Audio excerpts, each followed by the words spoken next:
All right. What's up, guys? Welcome to another MLB The Show 24 stream here on Twitch. I'm NextJGGen24, and today going to be continuing on with our grind of Parallel XP with my Mets players. So if you guys recall from yesterday, we made a little bit more progress. We got a couple home runs with Ronnie Mauricio and Gary Carter and Carson Bench. So they're making good progress. It's still not a lot of time left. If anything, I'm not fully expecting Carson Bench to be Superfractored by the time that MLB The Show 25 comes out. I guess what I could always do is just have him, I could grind with him on the weekend, not off stream, obviously, to kind of boost up his parallel XP so that he is ready to be super fractured by next week. But I don't know about that just yet. My main focus is going to be Mauricio and Carter, since they are the ones that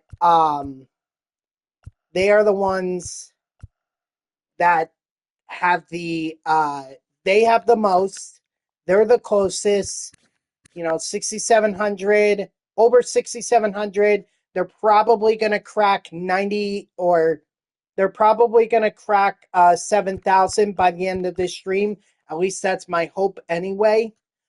So that is the goal. So what do you say we get right into it? Whoops, not single play. I didn't want to do single play. I wanted to do events.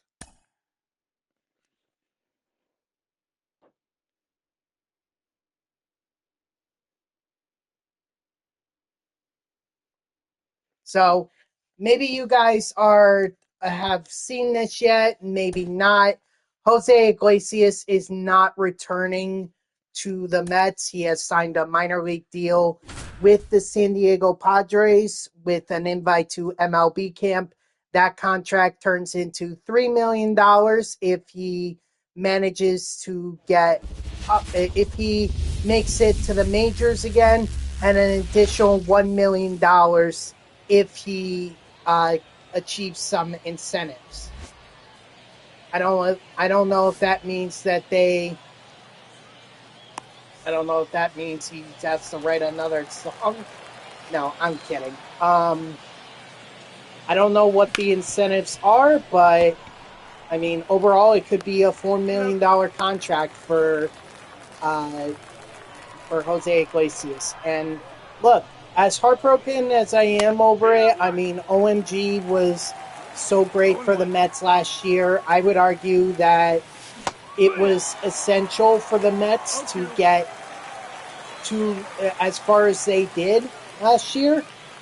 Because let's be honest, they were not making it as far as they did without Jose Iglesias. But with that said, there's just no room for him. There's no room for him. He knew that. You have to look at the roster. Beatty, Mauricio, McNeil's there. You have Lindor, you have Vientos, you have Beatty. You just have so many infielders. Acuna. Can't forget about Acuna. There are so many infielders that the Mets have that at this point, a reunion with Jose Iglesias, considering he was 35 or 30, he's about to be 36 years old, just didn't make a lot of sense from the Mets' perspective.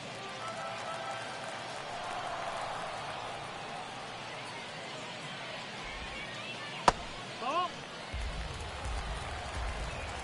right, at the very best, or at the only way I saw him returning from the Mets, and I made this argument to a couple of coworkers of mine, is that he returned as an assistant manager.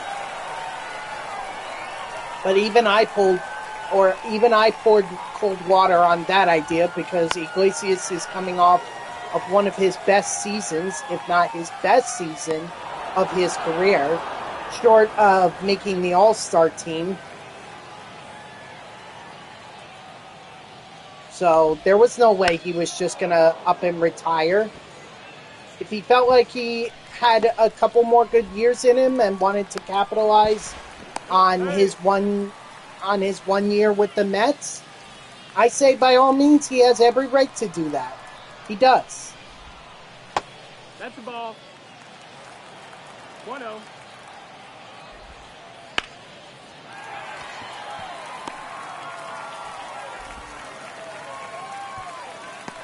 Right? It's just, it didn't, unless he can really impress San Diego to the point where he gets called up. Overall, it doesn't look like it was a gamble that was worth taking for him. I'm sorry to say that. I really am.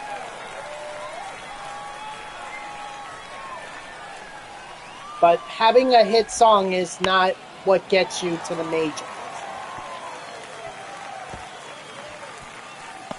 Alright? It takes a lot more. So I wish him the best of luck in San Diego. Hopefully he'll be up in time for the Mets and the Padres to meet up with each other at Citi Field in September.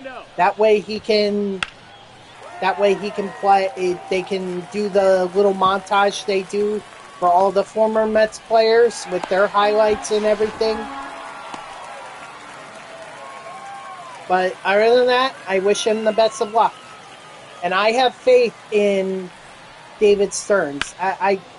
It honestly amazes me the amount of people that are freaking out over David Stearns not signing Jose Iglesias. Like, yeah, I get that the Nick Madrigal signing looks bad, and we could have had Jose there, but Jose was not quick.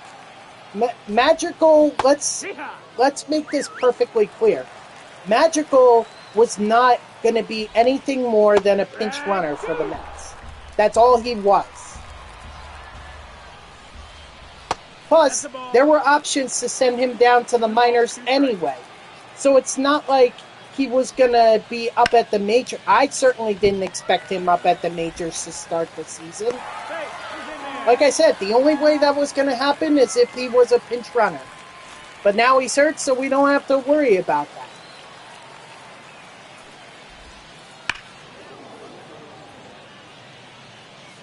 Okay? So what I need Mets Twitter or Mets X community to do is to calm down about Jose Iglesias.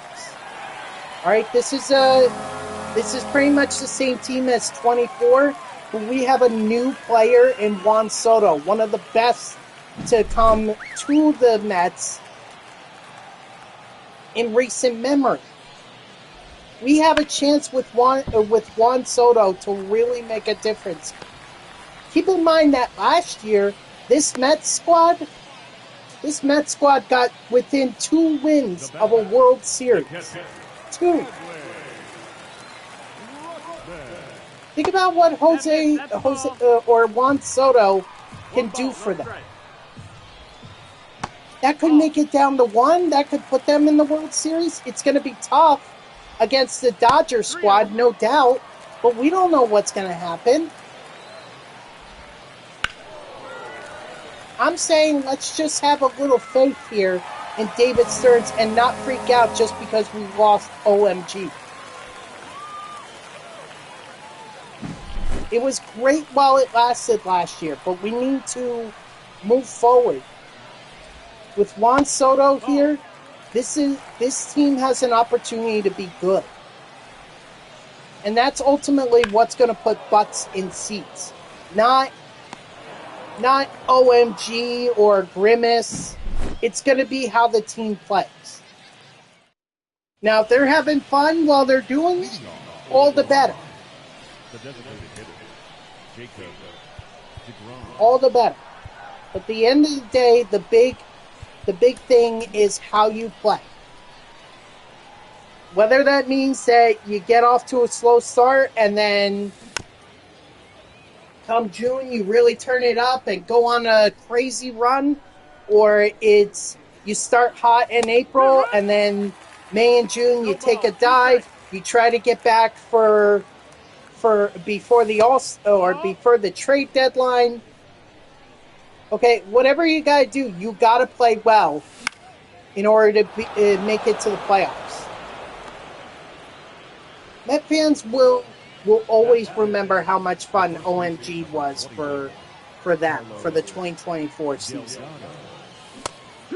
But now we have something to look forward to in Juan Soto. And that is what's going to put Mets fans in the butts or in the seats at Citi Field. All right? So Mets Twitter or Mets X, whatever you want to call them, they need to calm down. This is not the end of the world. Jose Iglesias had his best season, yeah. But we have a lot of talented guys down in the minors who are ready to come up to the majors and fill in spots that the Mets need filled. Second base being one of them.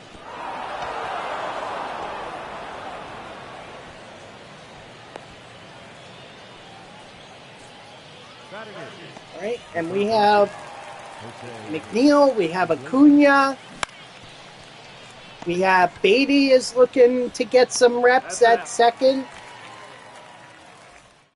I mean, at this point, he's creating an opportunity for himself.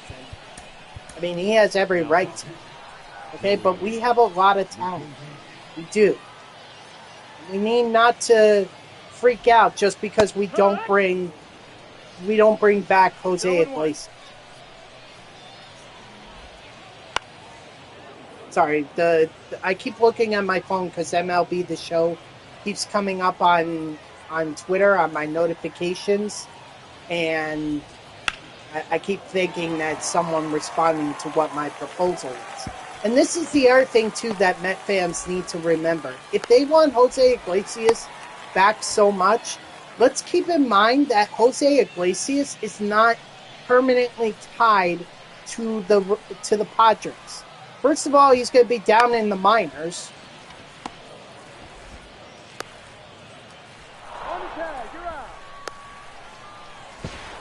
All right? So it's not like he's at the major league roster. And second of all, they could waive him if they want to. If they don't feel like he's playing up to what they expected him to, they can waive him. And the Mets could claim him if they want. So anyone who's freaking out about this really needs to take a breath. Okay, this is not the end of the world. If you want Iglesias back so badly, there are options there that he could be back. If that puts your mind at ease, if not for the fact that Jose Iglesias probably had his best season and in all likelihood is not going to get any better than last season, then at least take that other option into consideration.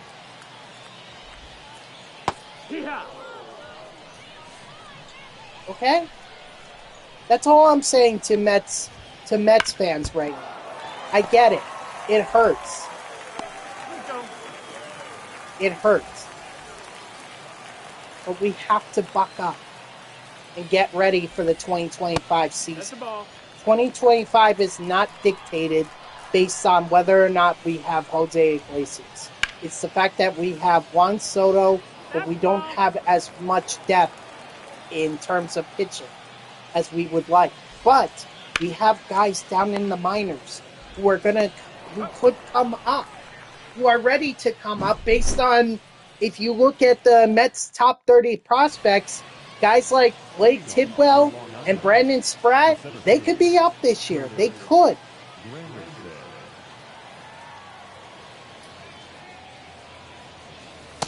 Ball inside.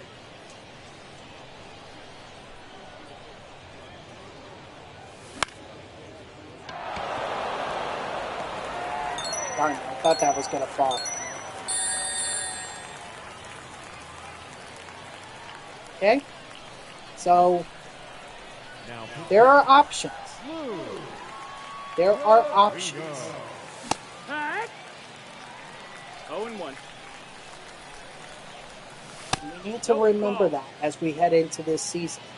Okay? I, for one, as much fun as Grimace and OMG were last year, It's time to move on. This is a team that needs to find a new identity. And I believe that identity lies within Juan Soto.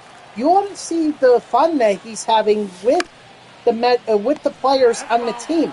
Usually, chemistry is very tough to build up when you're new to a team and you've gotten paid all this money. So now all the other players, there's this. Oh, he thinks he's better than me, and he's already gotten over that. He really has. The Mets players have accepted him. His teammates have brought him in. It's been a very relaxing culture. Honestly, I think Juan Soto is going to fit in very nicely with the Mets.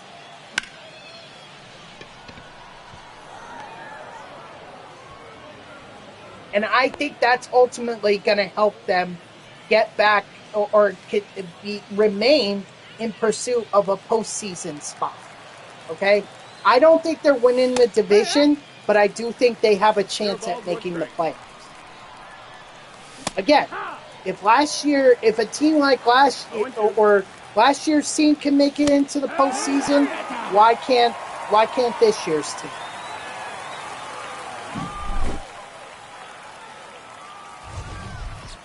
Well, GG's to my opponent, clearly the better pitcher or better player, I should say. I just wish I had gotten more done, but really didn't. It was actually my bottom of the line guy got more done, like Winker actually Carson Bench got the most parallel XP because he had the 2 plate appearances plus the single. And the guys that did get a hit, which was Acuna and Winker, they only got 26. Because all they got was a single.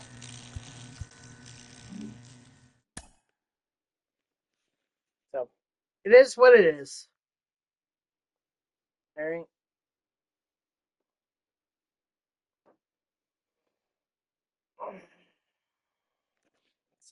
That's my message to Mets fans. It's just take a deep breath. We clearly, if any baseball fan who doesn't know about the Mets community, they would probably think they probably think we're nuts. We're very quick to react. What's that word? We're when you're very quick to react to things. You jump to conclusions so quickly.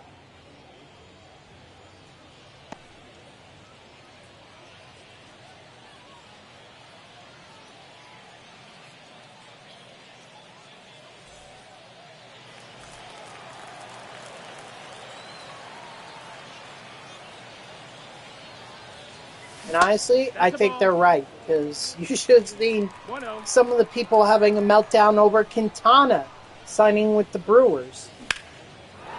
And mind you, that was the guy who, the second half of the season, particularly in September, he had a really good month.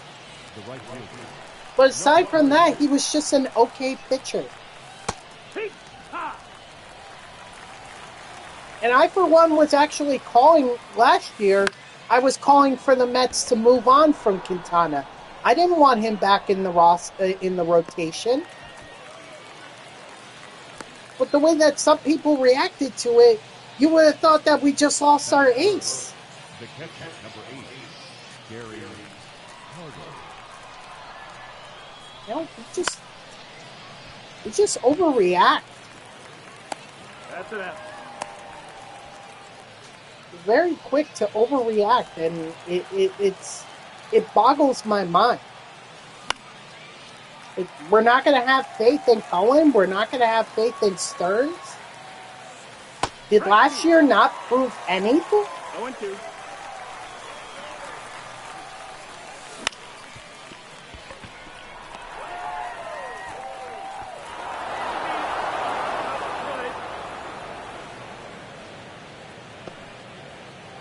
That's all I'm saying, is we need to have faith in the two guys that are running this team, Stearns and Cohen.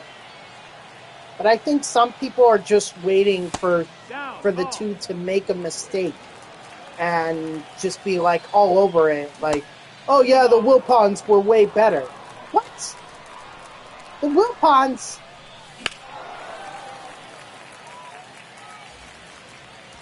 It truly boggles my mind. I don't think people even want to give Stearns and Cohen a chance.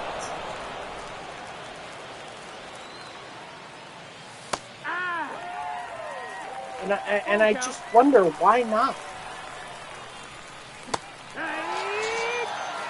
Sure, I'm not saying Cohen has been absolutely perfect. I mean, you look at 2023, there was a lot of expectations there with Verlander and Scherzer, and yet that turned out to be nothing. In fact, they had to trade those guys away because they weren't living up to their contracts, or they weren't performing, and the Mets were out of it at that point, so it was like, got to get rid of these two.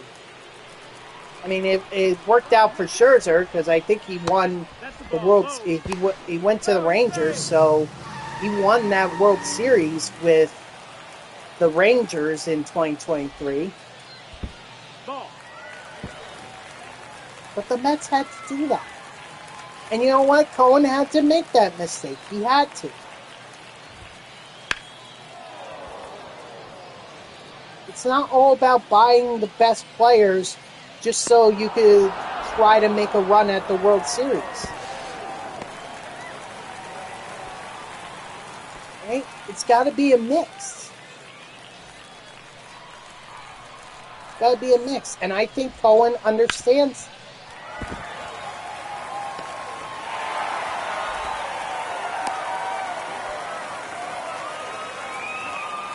But he had to make these mistakes as an owner. That's the thing. Like, we have these expectations that we're going to do things perfectly. And if they don't, then it's a complete waste of time. It's like, no, we got to make mistakes. We're humans. We're supposed to make mistakes.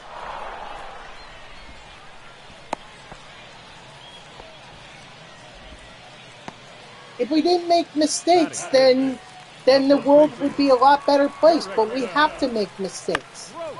Because ultimately, that's how we're going to learn. So Cohen learned from 2023, and I think 2021 as well, because 2022 was fantastic, except for towards the end where they pretty much got tired, and then they puttered out against the Padres at home. But I mean, looking back, was it a mistake to let Jacob deGrom sign with the Texas Rangers? I mean, deGrom hasn't pitched for them since he started, or since he put on their uniform for the first time. It's like, at the end of the day, maybe deGrom has one more good season out of him. But in the long term, it made sense for the Mets to part ways with Jacob deGrom. It made a lot of sense. So what some people perceive to be a mistake, because deGrom was homegrown, he won 2 Cy Young Awards, he was a multi-time All-Star with the Mets. What seemed like being one of the biggest mistakes in franchise history, I think turned out to be the right decision. Looking back, that is. Now, I will admit, I was definitely one of those Mets fans who overreacted to deGrom going to Texas. I'm not going to lie. I definitely overreacted. And took out my frustrations. But, I made that mistake. And now I can look back and say, you know what? It was a good decision. If deGrom has one more good year from or if he has a good year with the Texas Rangers, all power to him.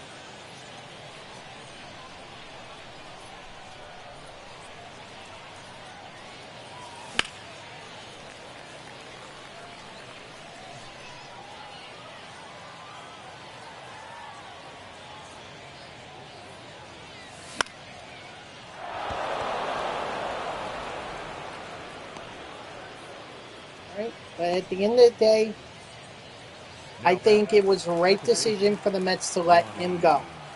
And it was the right decision by the Mets to let Jose Iglesias sign somewhere else. They are covered. Okay? In terms of infield, we have depth. That's not an issue.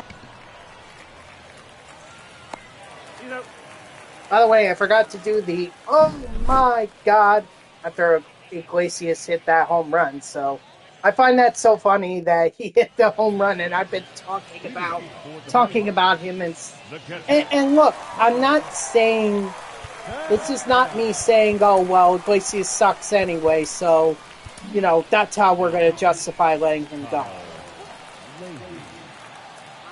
That's not what I'm saying. Iglesias had a very solid year for them. Okay? I'd be a fool not to say that. In fact, I think he had a 3.1 WAR with the Mets, which is pretty good.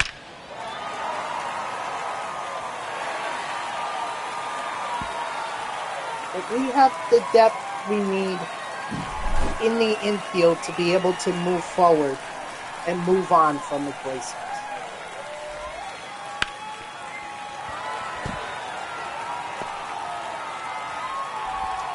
Just like we had other plans to move on from Jacob deGrom.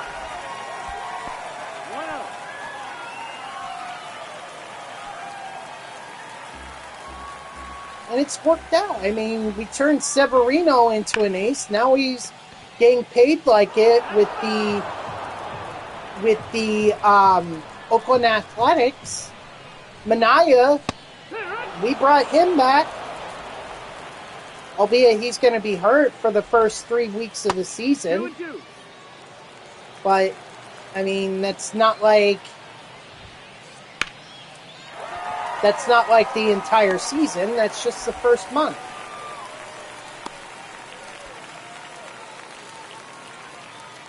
And we're getting Senga back, who threw 2 great innings against the Miami Marlins on Monday, if you guys remember that.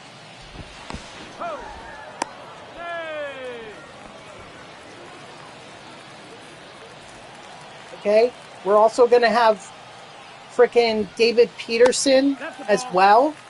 Clay Holmes, who is becoming a starting pitcher, and so far through multiple 3-inning outings, he's actually looked pretty solid.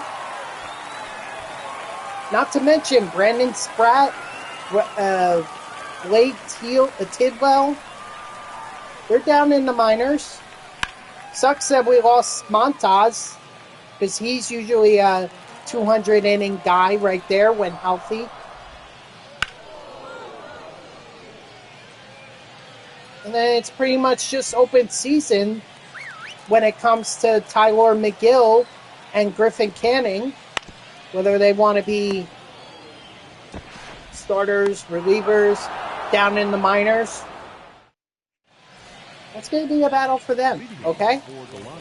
Or amongst them, I should say. No, that missed. That's a ball. 1-0.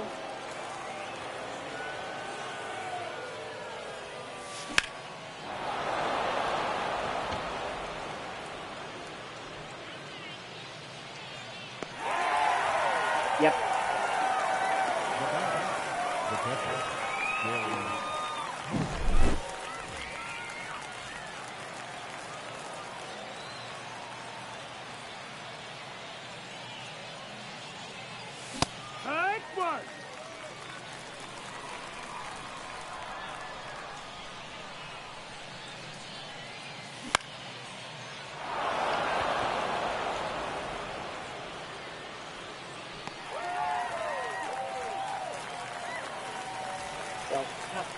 I'm looking forward to this year. I continue to have high hopes for this year. I really do. 1 ball, no strike.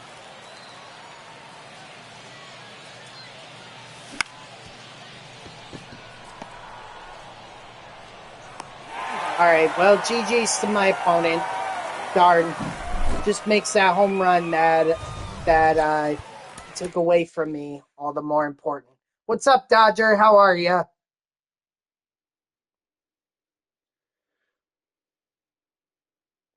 You like what you're seeing in terms of the I'm doing all right, but do you like what you're seeing in terms of the ratings for the Dodgers in MLB The Show 25? I mean, they had a number of guys. They had Ohtani at 99. They had let's see, who did they have? Oh, this is all. Let's see, where are they? They're like one of the first ones revealed. Yeah, they had Ohtani at 99, Mookie at 95, Blake Snell at 92. Oh,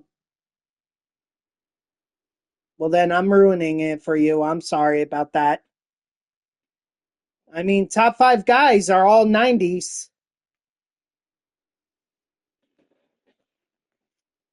Okay.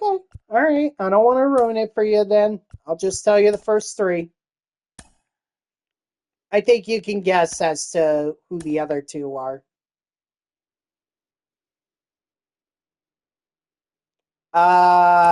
Did they? What's up, Maniacs? How are you? They did not put Roki up here, so he is not among the top five in terms of ratings for MLB The Show 25. So that will be a surprise.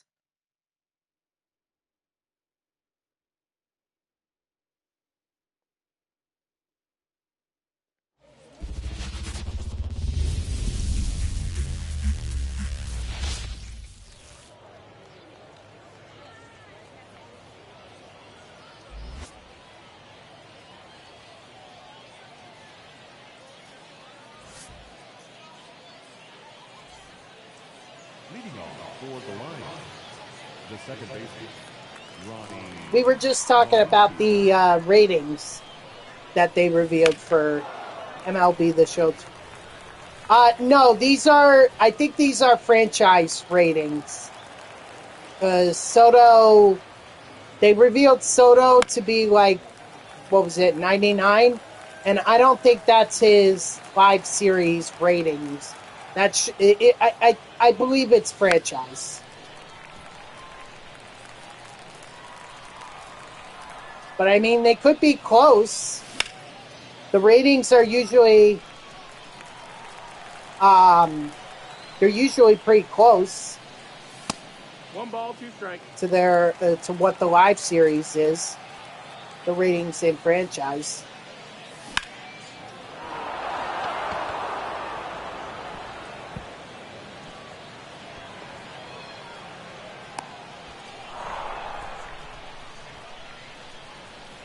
Diamond Dynasty is tomorrow, Dodger. They're going to do the reveal tomorrow.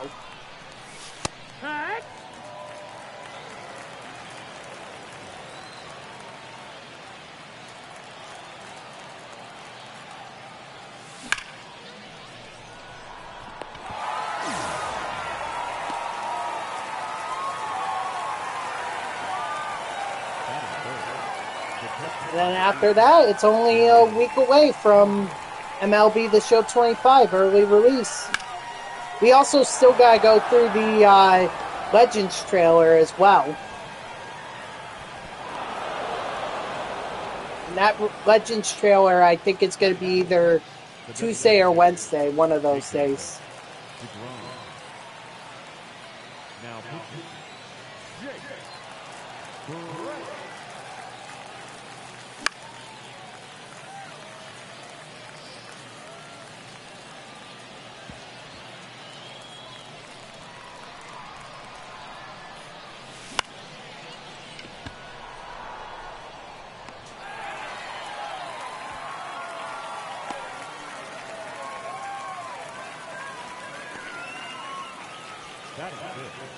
The first baseman, number 21, Carlos Delgado.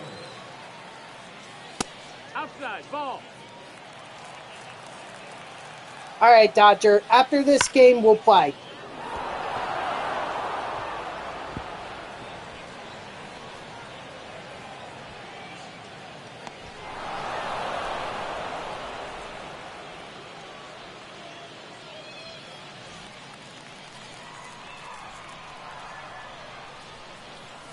Hey!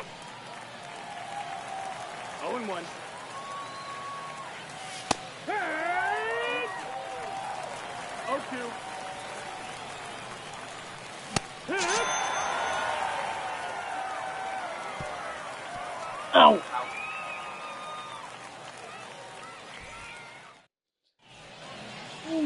Leading off for the Buffalo, the shortstop, Jimmy Rowan.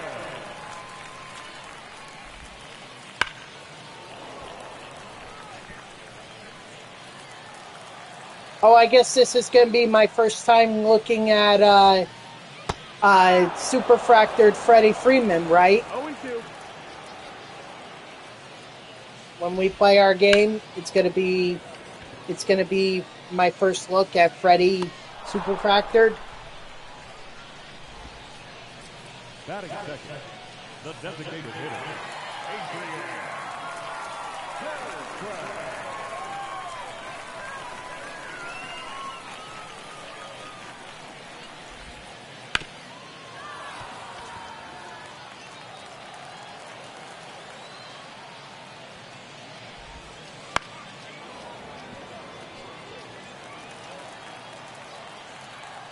I asked if this was going to be my first look at Freddie Freeman Superfractored. Didn't you tell me yesterday that you got him Superfractored?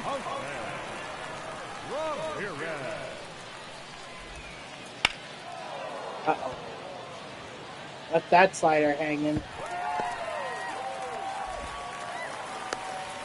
Right, so this is going to be my first look at him, right?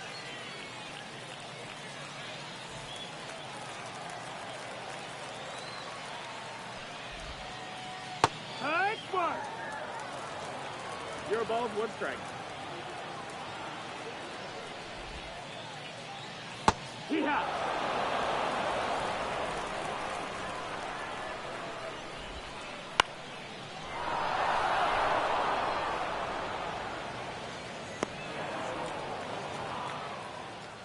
Oh. Oh, did you find a better first baseman?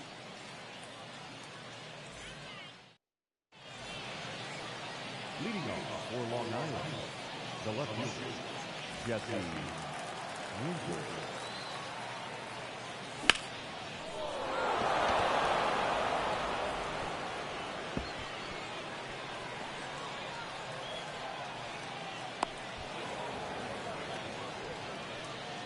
Batting in, the third baseman, Jose Iglesias. Oh, you're using your boy Vladdy Jr., okay. Ball.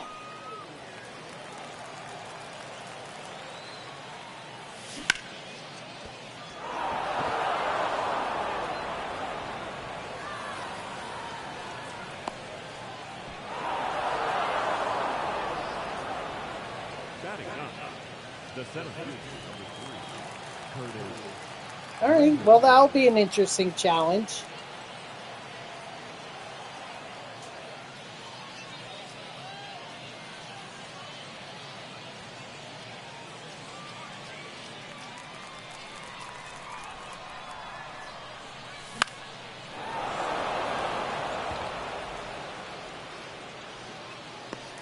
Oh, dang.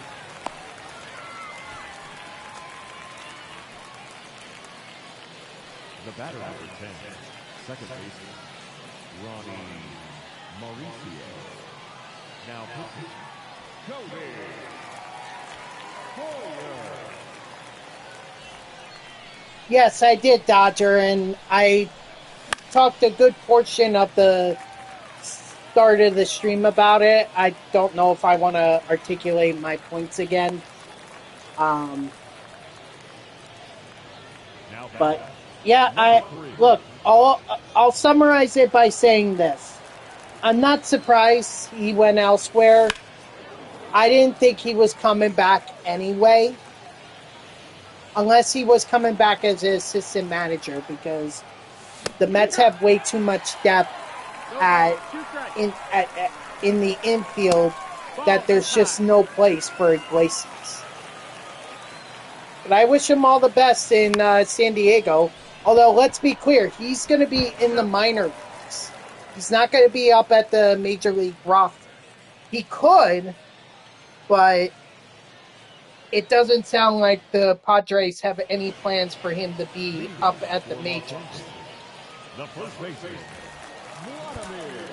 And of course, I make the stupid mistake of not warming up a pitcher.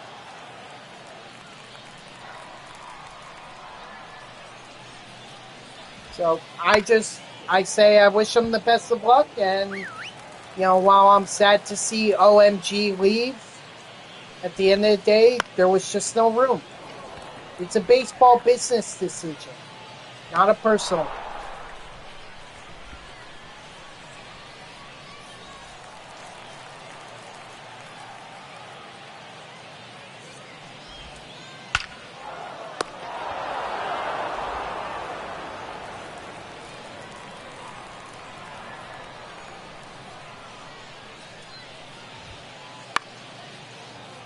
But yeah, that pretty much summarizes what my comments were at the start of the stream.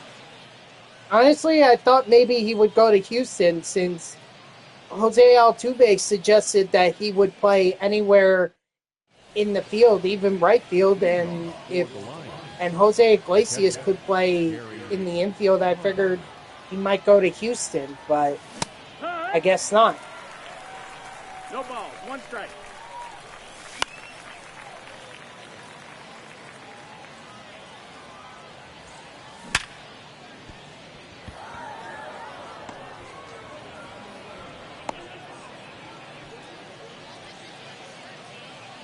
the batter, the designated hitter, Jacob DeGrom. 1-0.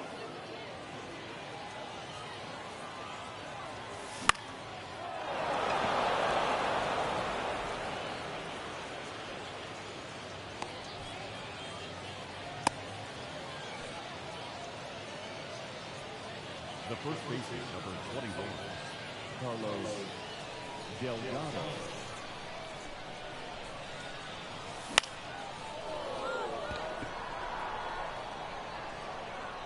Oh, is that gone? It's gone! Let's go! Carlos Delgado! Love it.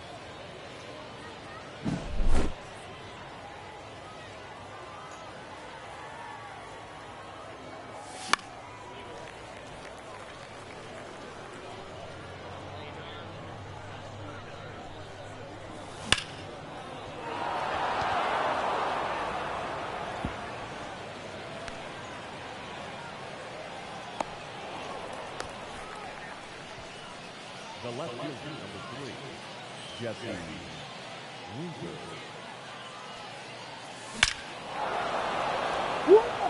Man, Winker.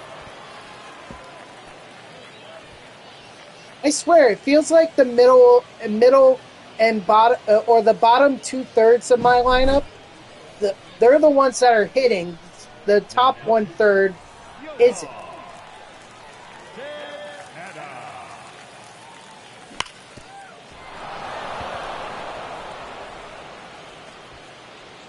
Like, I could get hits with Iglesias, Acuna, Winker, Delgado, but if I want hits with Mauricio, Benj, and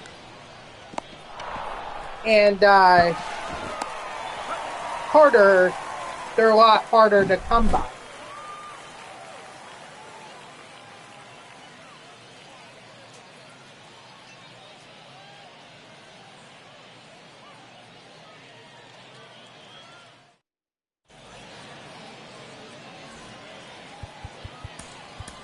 Now pitching, Grant. And I'll warm up Rob Nen too, just in case things go wrong.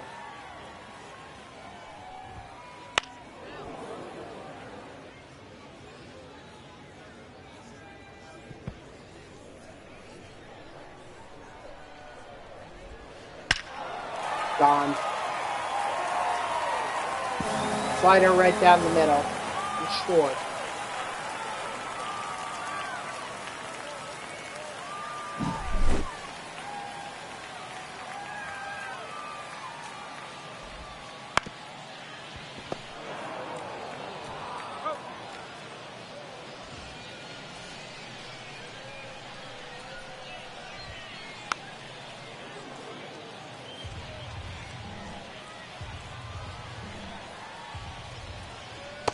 That's the ball.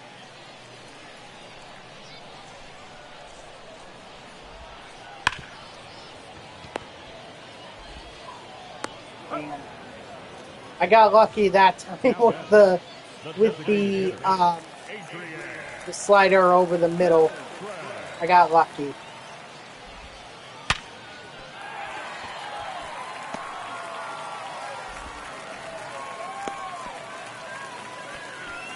Now batting, the third baseman, Jose Ramirez. No, he Did he didn't. go?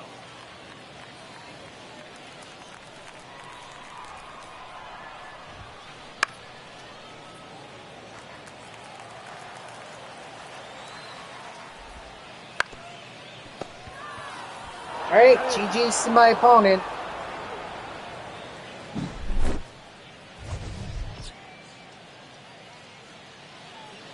Then our final line score. Mauricio with a double. Carter had an RBI and a run. 2 hits. That is. Oh. Oh, man. Excuse me. All right, Dodger. Let's get ready to play our game. I just want to look at the parallel XP I got real quick here. So Carter got 72. Mauricio got 62. That's good. Delgado got 116. Winker got 126. Acuna got 62 along with Iglesias.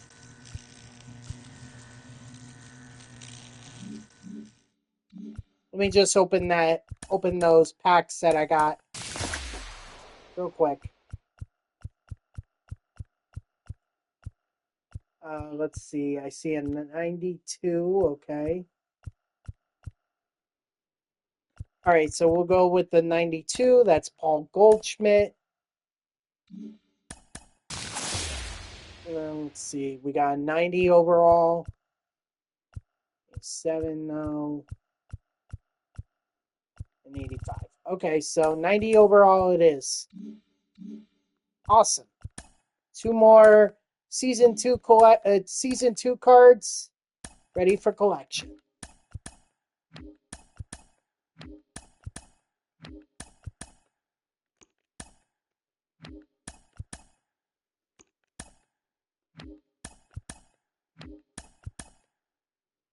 All right.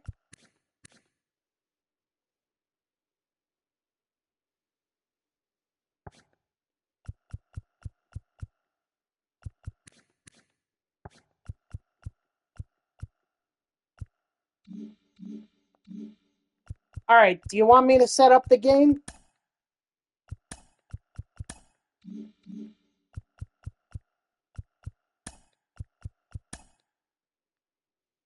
Oh, you want to? Okay.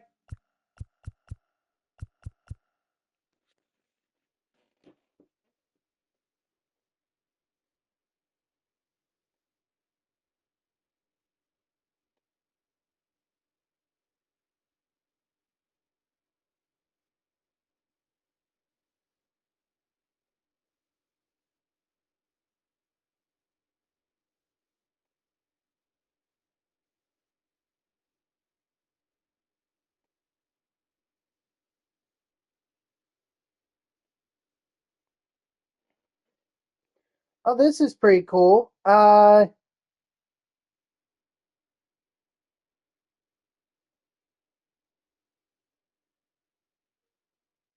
we go.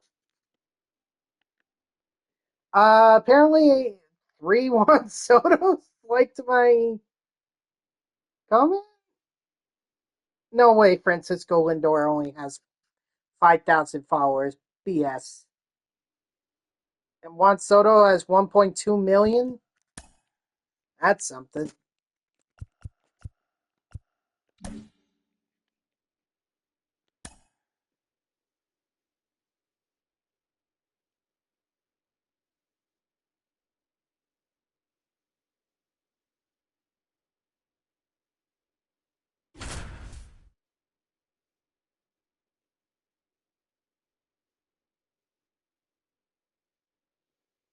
All right, best of luck, Dodger.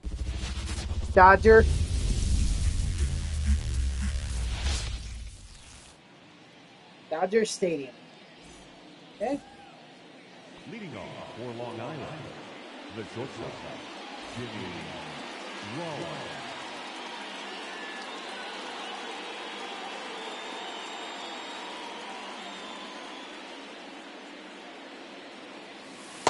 That's out.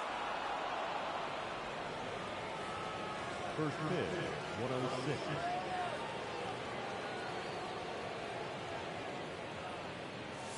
Hey! I got a ball, 1 strike.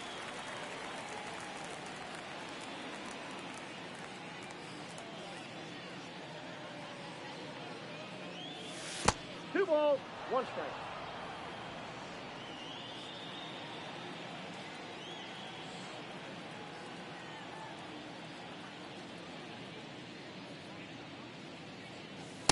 Three balls, 1 strike.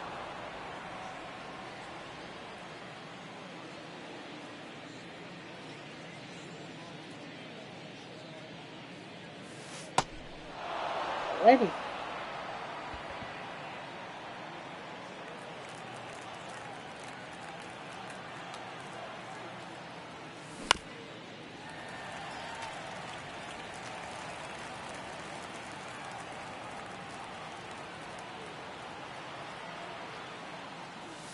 Hey! 0-2 is the count.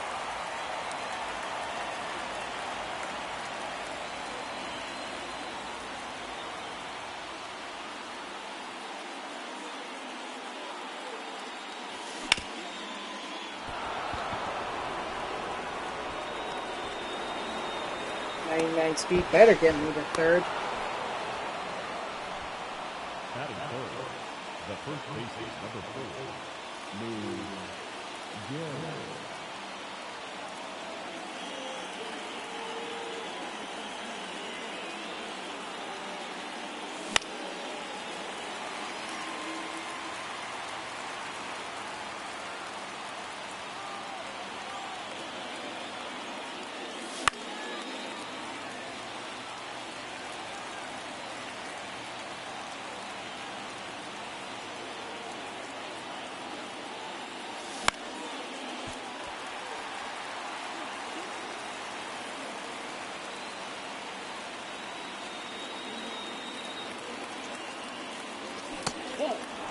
Oh man, no, I should have been rung up on that. Even I have to agree on that one. That should have been strike 3. Wow.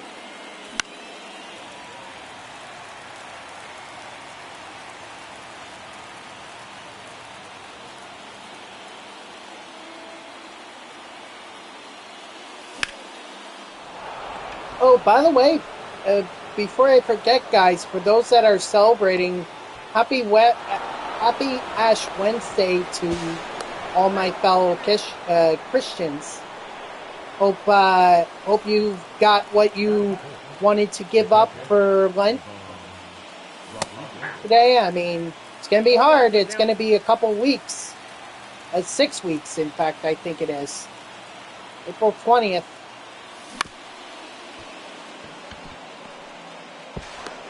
Safe! He's safe!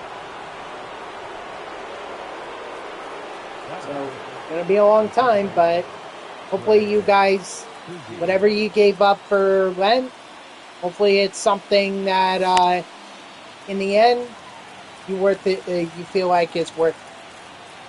Like this for Lent this year, I'm giving up soda. It's going to be very tough to do because I rely on soda to give me the caffeine to be able to get me through overnight shifts. So it's going to be tough. But overall, I just want to see if I could do it. Plus, it's a healthier option, really. I'm trying to see if cutting out soda from my diet would help me lose weight, because I used to, I've done a lot of things. Like I kept track of what I eat and what I drink. I go to the gym 2 to 3 times a week, 2 times a week now.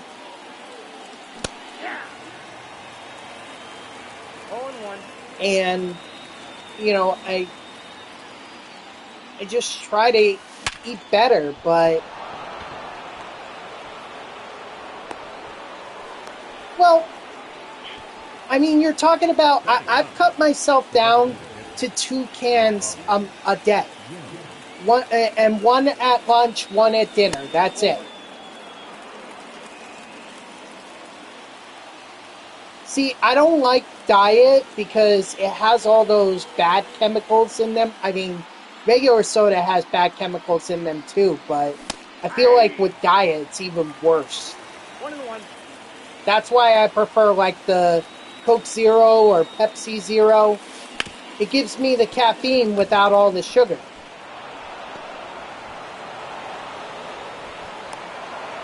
Okay, all right, we're all entitled to our opinion. I don't necessarily agree, but you are entitled to your opinion. Any particular diet soda? Like, do you do Diet Coke, Diet Pepsi, Diet Dr. Pepper? Oh, that's off the plate. Or just any kind of diet soda will do? 1 ball, 2 strikes. Diet Coke and Diet Dr. Pepper. Got it.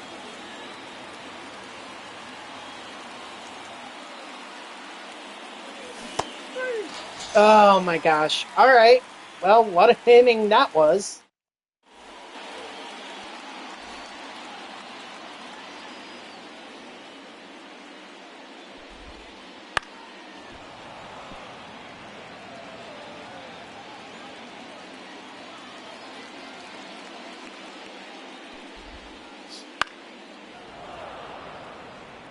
I thought I hung that changeup so bad.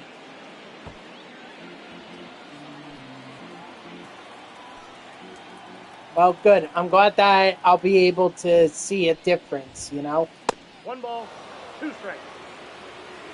And I certainly, I mean, I'm not just doing this because, I want to see if I can go 6 weeks without soda. Like, strike 3, sit down. It's also important. My faith is important to me. I still remember the stuff that I had from church from, 15, 16 years ago. Ball inside. I still remember that stuff. It's not like I ever forgot my religion. It's just that the way that my schedule works out now, I really don't have time to be able to go to church.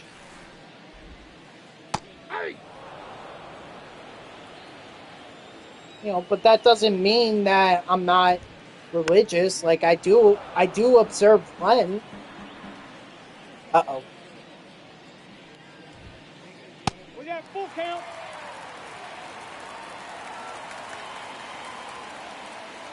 Because I don't know what happens in the afterlife.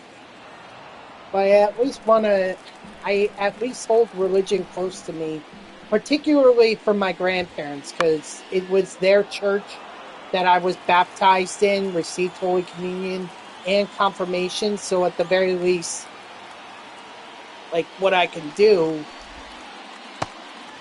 is still honor my faith. The designated hitter, Yoda Alvarez. Wow, that was a generous strike. That was a generous, generous strike.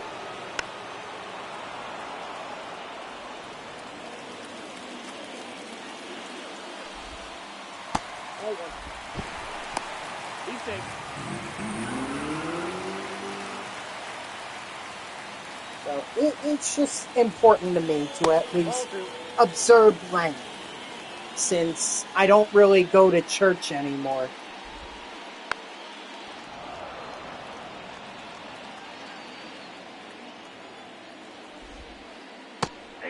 Strike three, sit down. On Game Pass, that I do not know if it's going to be on Game Pass. Ball one.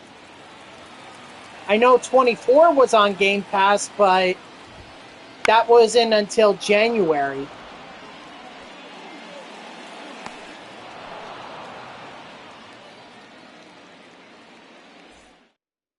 So, there you go. That's the answer to your question. I didn't think it would be, and I have Game Pass, but you know, I'm a PlayStation guy, so I wouldn't know. Dang, Dodger, you got squeezed there. That should have been a strike.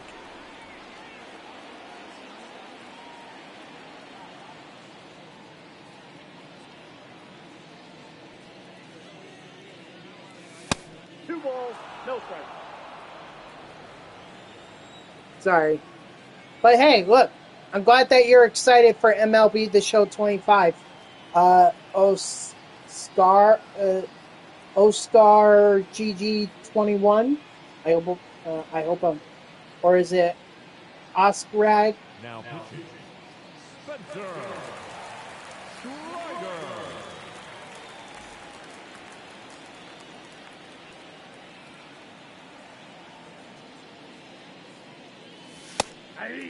Okay, they're getting a little too crazy here with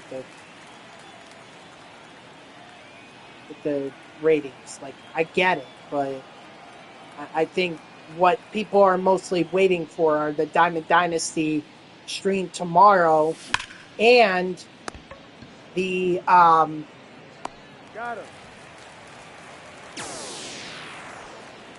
and the Legends trailer, which is going to be next week. And then it's all about getting ready for MLB The Show 25. Ball.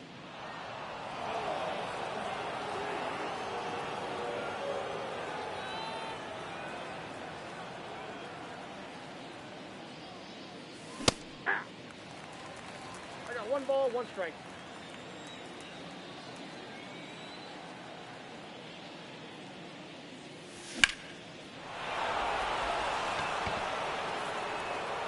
Oh, wow. I thought that was getting out. That looked like it had the arc to get out. The catcher, Rodriguez.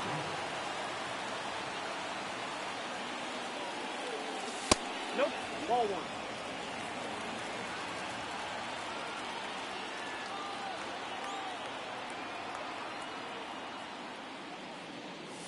That's a ball. And by the way, guys, it is going to be a hard out at 6. Because I got to go in 9 to 5 tonight. I'm writing, so hard out at 6. Ball. That's inside. And same thing for tomorrow as well. I mean, that's usual. That's not unusual. Ball four. I usually end around 6, or I try to at least.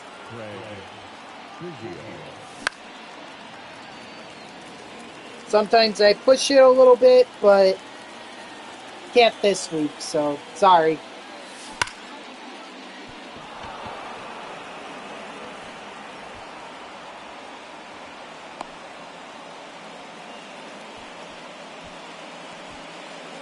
The third baseman, number 5, David Wright.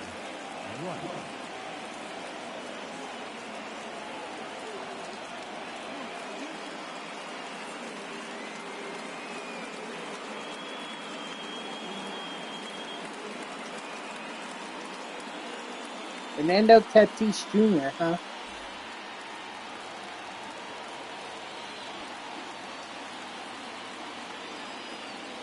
Nope. That's inside.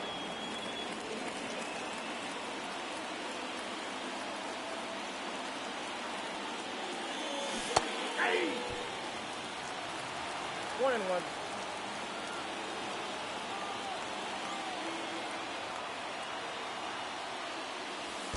Two balls, one strike.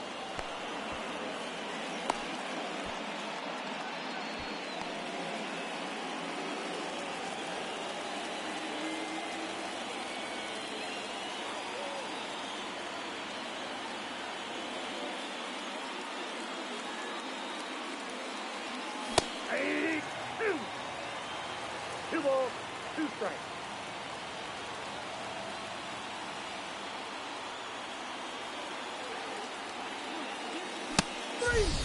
Dang.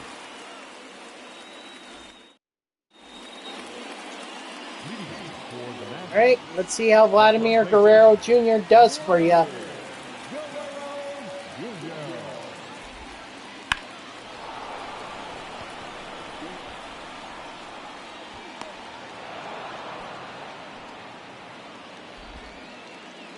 Batting sixth, no left field.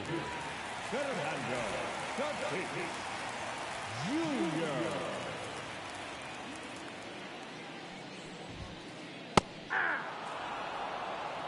0-1.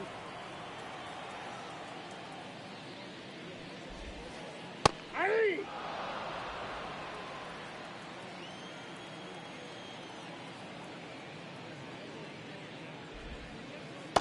Nope.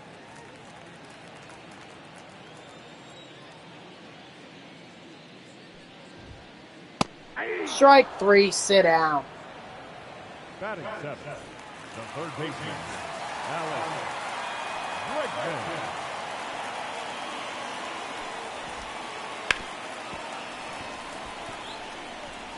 All right, fair enough. Fair enough.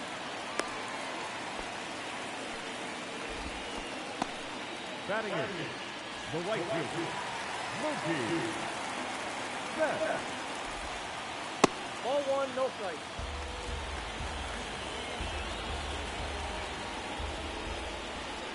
No, inside.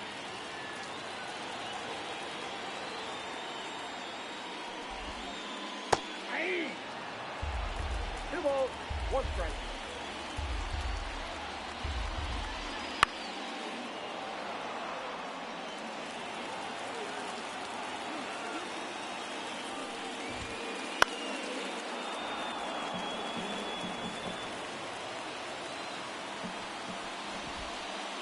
Free kick.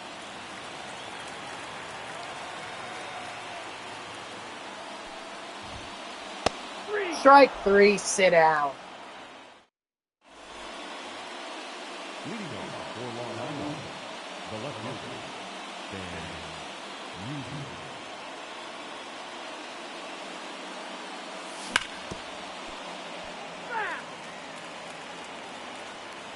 Dang, that would have been awesome if that were baseball. But unfortunately not to be.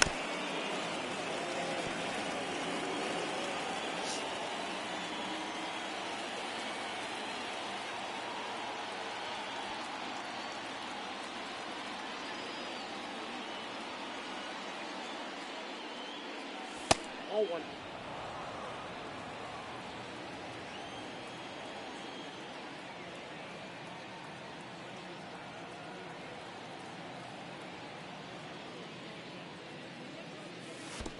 Two now.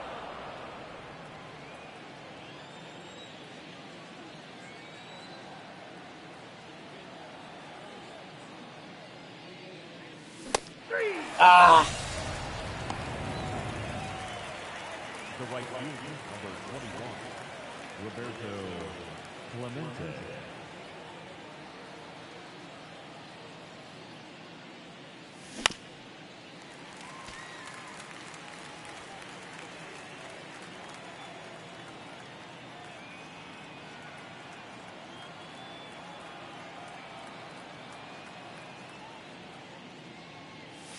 Hey. Okay. You know what? Fair game. Fair game. I've gotten a lot of balls to go my way, so figures I get a strike. Ball one. That was way too close for me to take.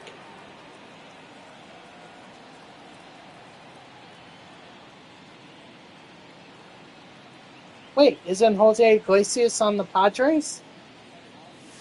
3. Now batting, designated hitter, Robert.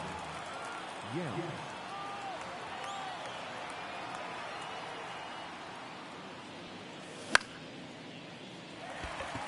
Yeah, I need a new shortstop. Robin Yount is just not working for me.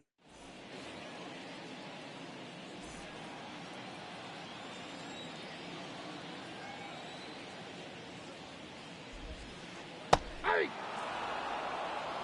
All ones the count.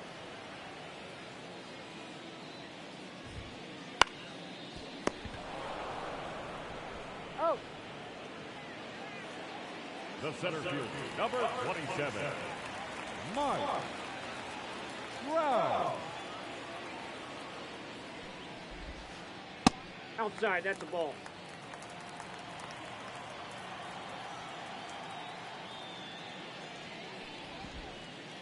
Aye. 1 ball, 1 strike.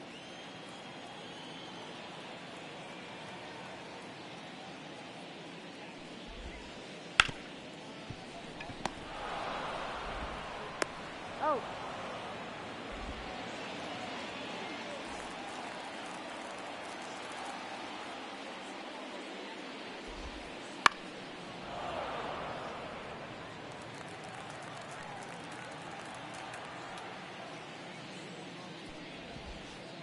Yeah.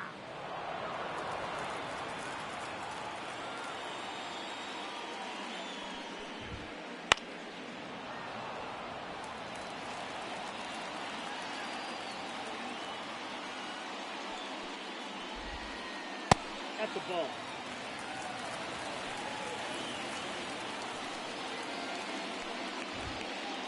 Ball, that's inside. Oh man.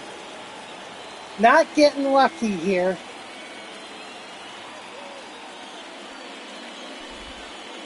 Aye. Strike 3, sit down. There we go. Leading off for the Lions, the shortstop, Jimmy Rollins.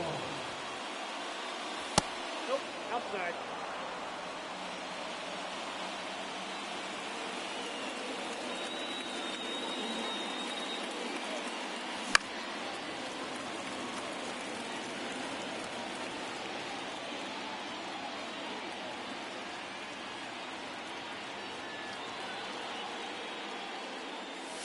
Hey, 2. Yeah.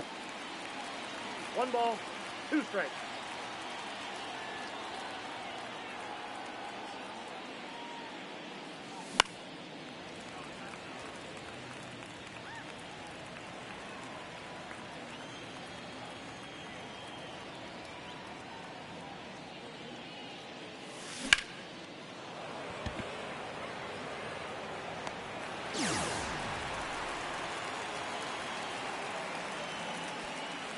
The center fielder, number 7, Mickey Mantle.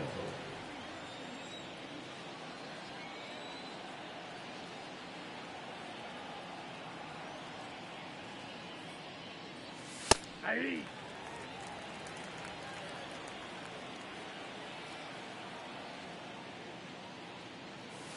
Ball, that's out.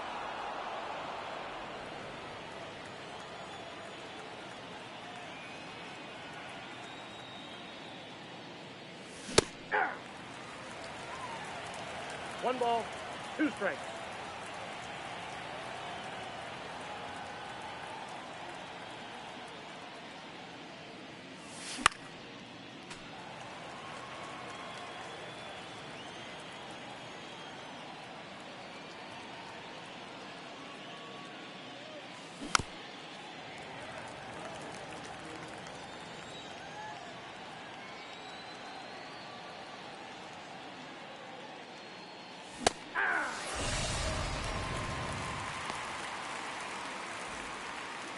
The first baseman, number 4, Moon. Tough time here.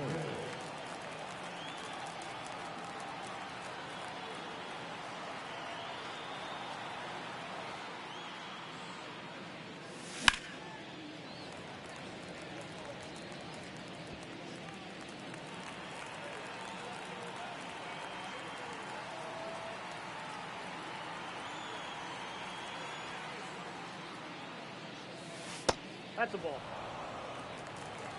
1-1.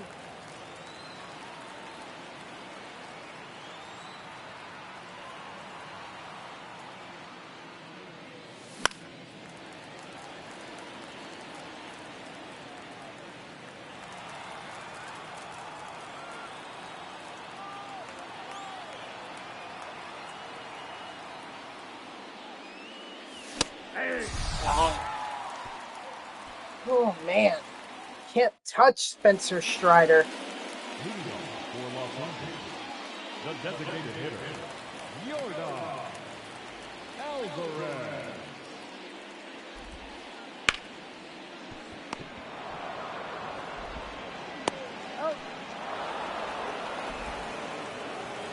The batter, the catcher, William Contreras.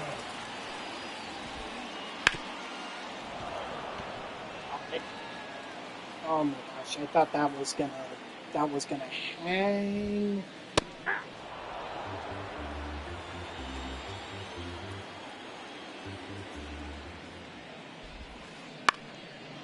Well, it did hang actually. It didn't get out. That's the good thing. It didn't leave the yard.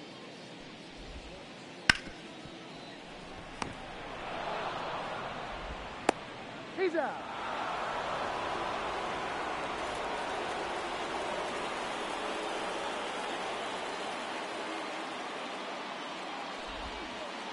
Hey.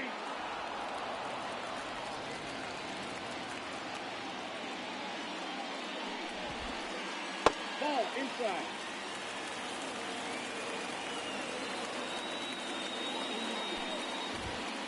Hey.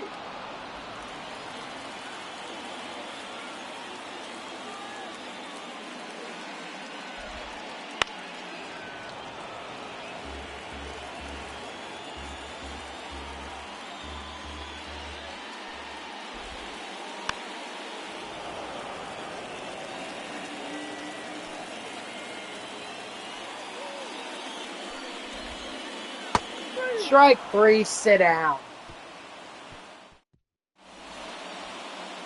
Leading off for Long Island, the catcher, Ivan Rodriguez.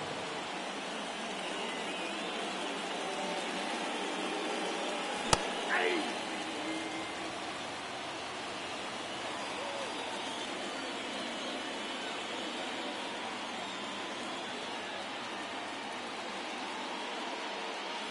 Hey. 2. No balls, 2 strikes.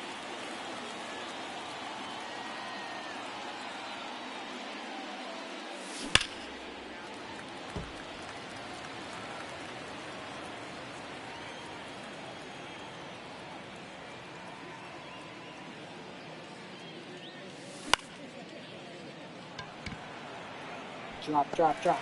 Darn it! I wanted that to land so badly.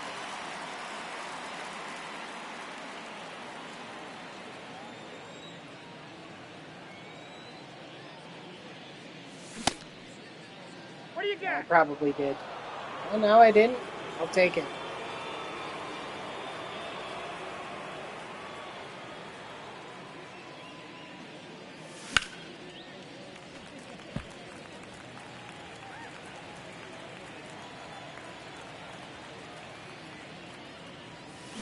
Hey. 1 ball, 2 strikes.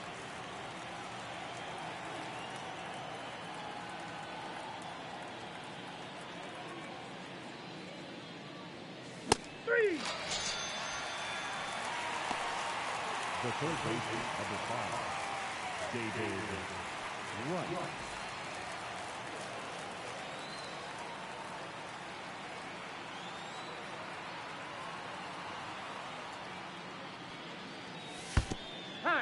Oh, hit him. Whoa, whoa, David Wright. Now Come on, you gotta be left careful. field. He has a back injury. I don't want to lose David Wright. Not that it matters anyway, because there's only a week and a half left that I can use him. He's already Superfractored anyway, so.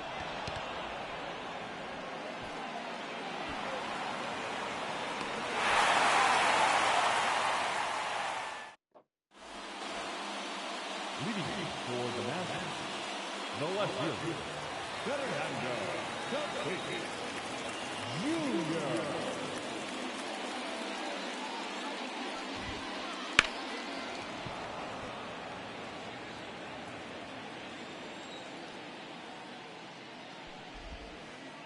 I got 1 ball, 1 strike.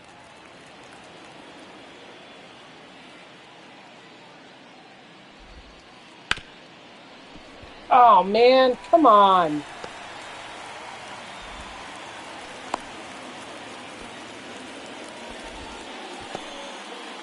Third baseman number 2, Alex Bregman. Hey. There's a strike.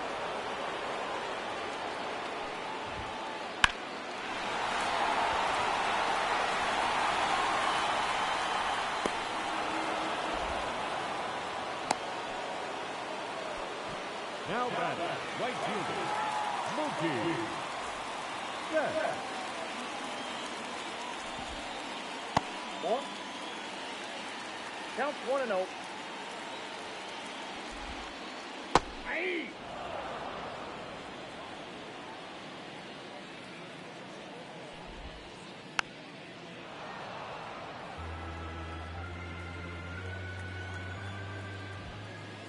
Ball 2.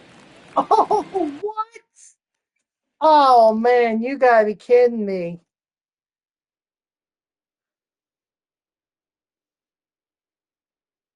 Wow.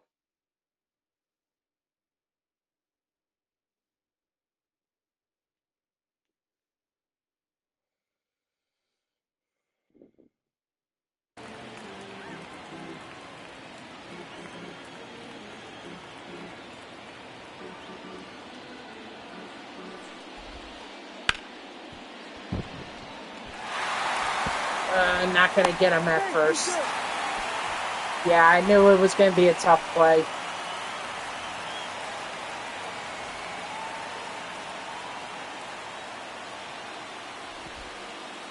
Hey.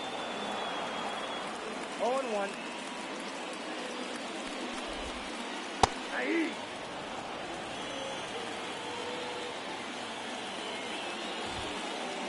Ball.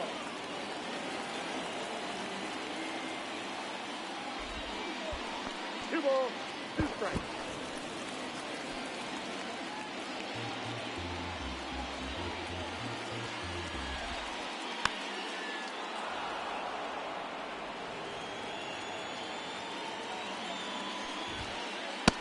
Strike 3, sit down. The center fielder, number 27, Mike Trout. Hey. 0-1's the count. Hey.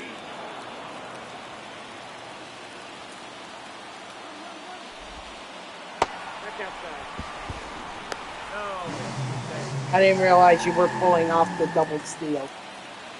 Had I known that, I would have done it sooner. 2-2 the count. Wow. Okay, that changeup missed that.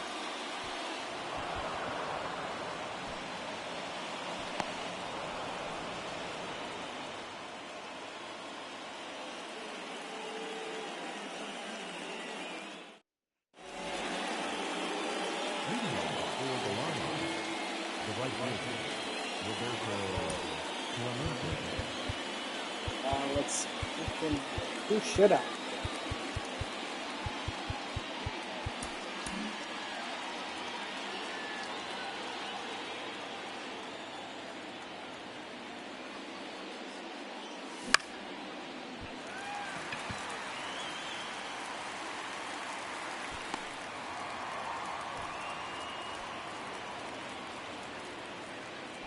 I don't know how Robin Yount has an OPS over at 1,000 for me.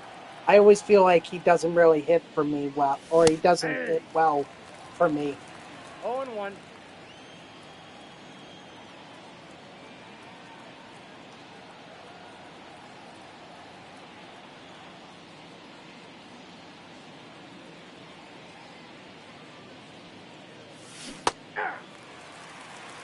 Oh, and 2.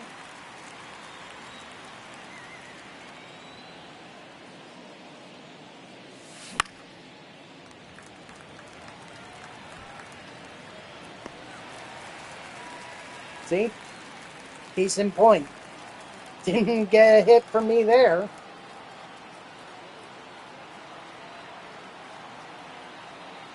Now pitching. Tanner. Scott. Tanner Scott, huh?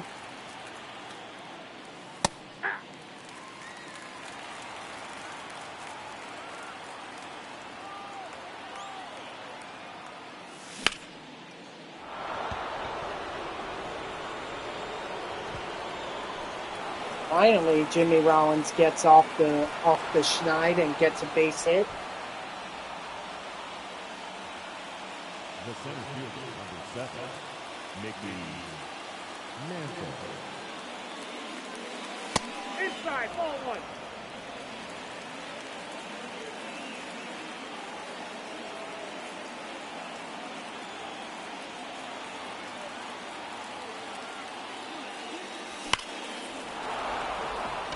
That's gotta be gone.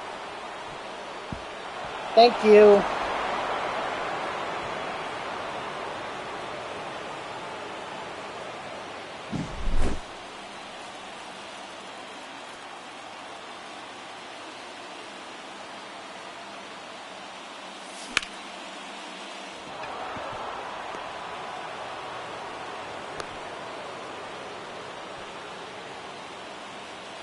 The batter, the catcher, Ivan Rodriguez.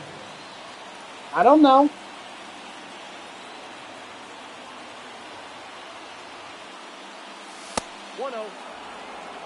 I guess you made a pitching change.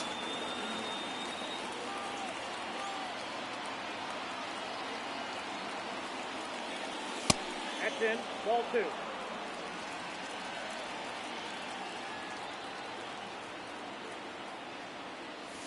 Yeah!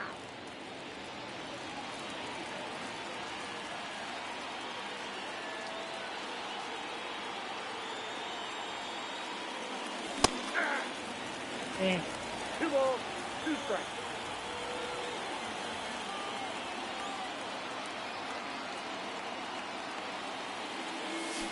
Three, 2.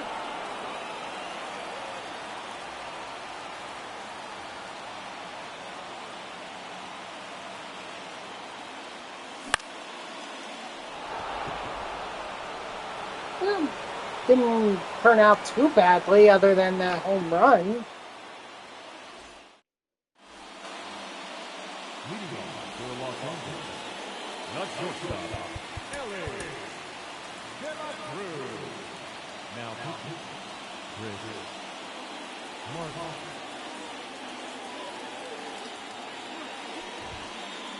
Hey!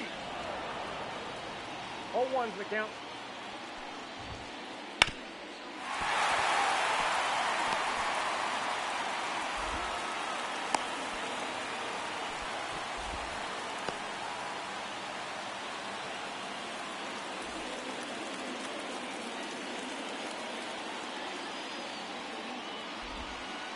Inside ball.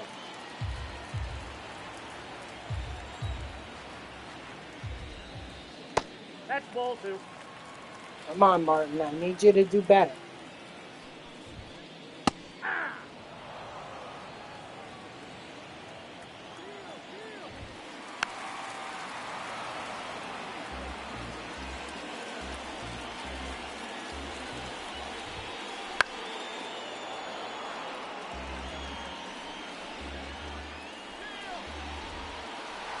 Count full. DJ.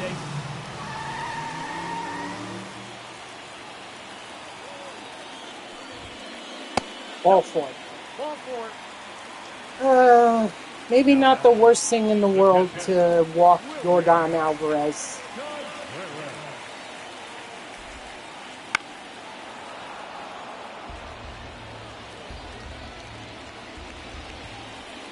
Ball one.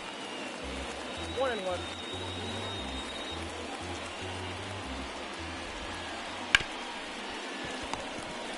He's out.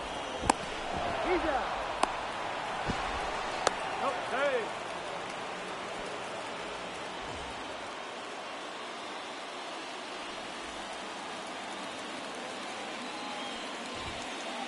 Ball, that's outside.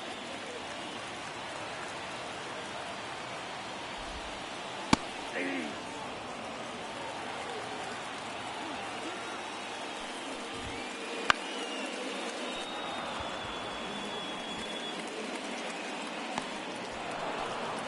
Oh, Chris Martin. I asked you to be better, and you got better.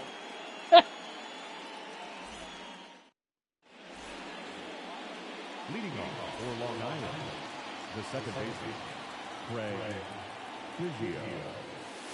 Ball one.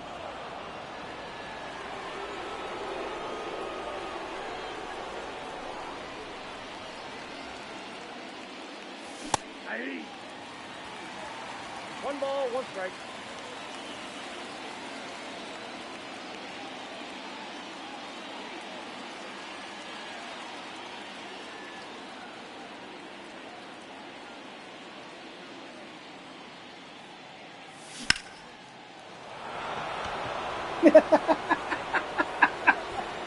Well, I'm sorry, it's not in this game, and it's not going to be in MLB The Show 25.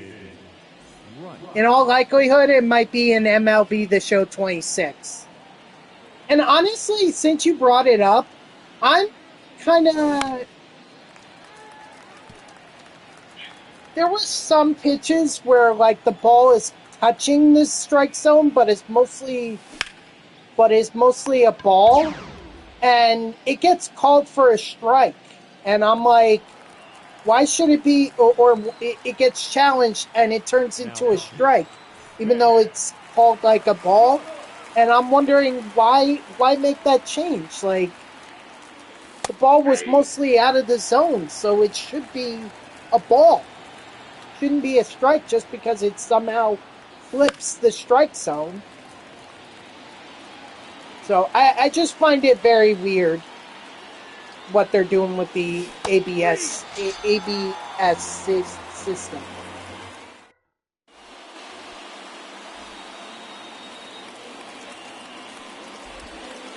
Ball, that's outside.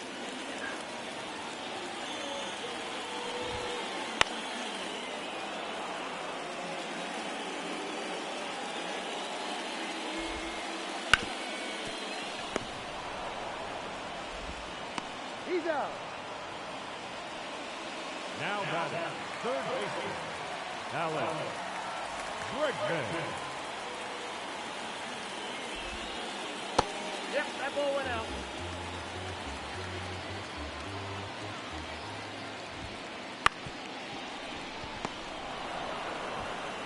Oh.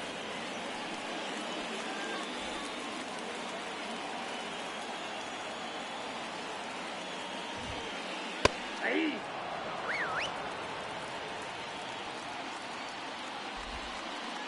Ball one. 1-1.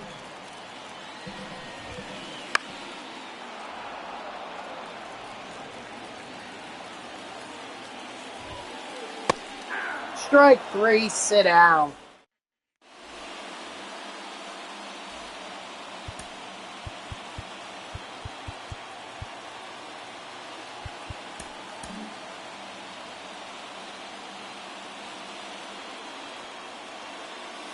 Hey. 0-1.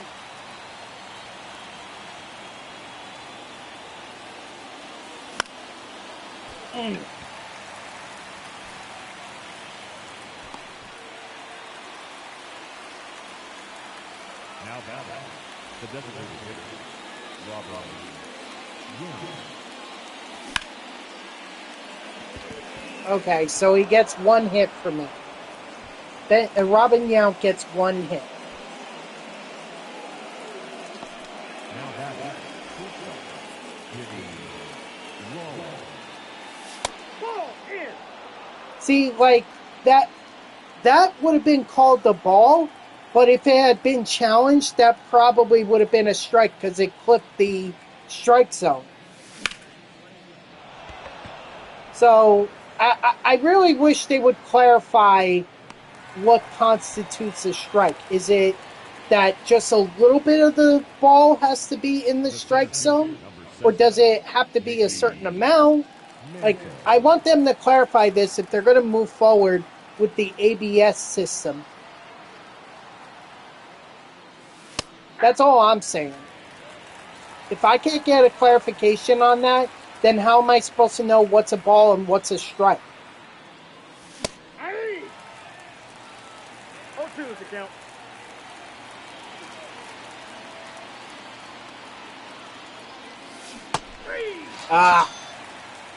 Darn it.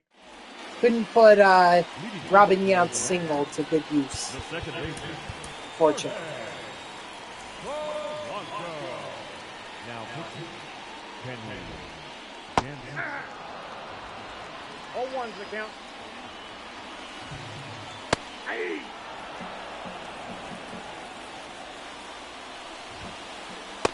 Strike 3, sit down.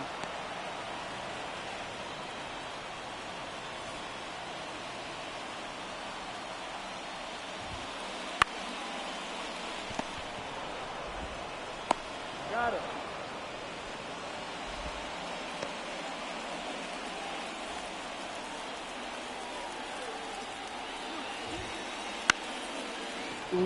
Man, I left that cutter hanging and I'm lucky.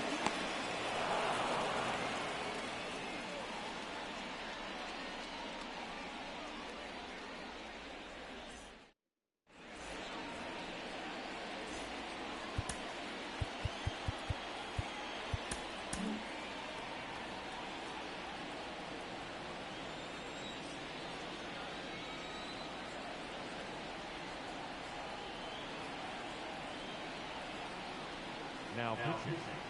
Ryan. Brand Helsley, huh?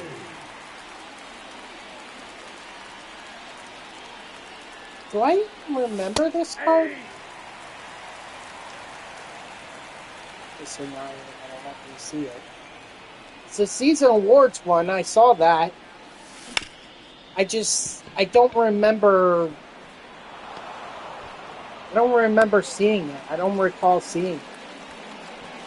Now that the catcher. Rodriguez.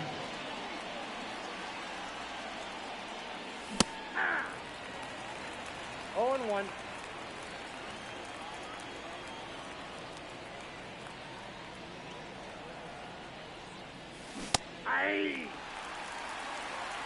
No balls, 2 strikes.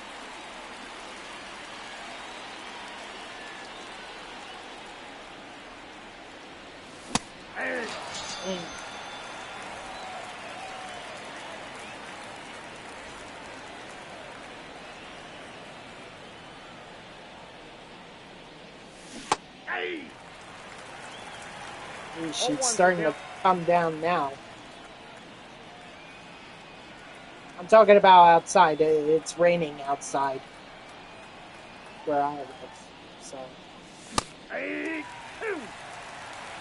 No balls, 2 strikes.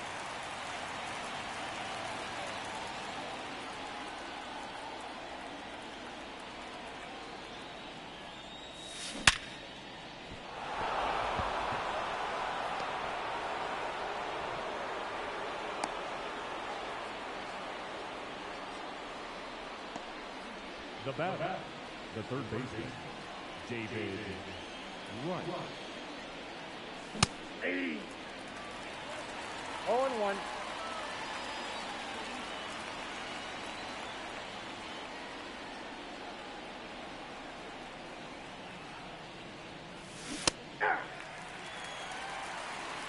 Oh, and 2.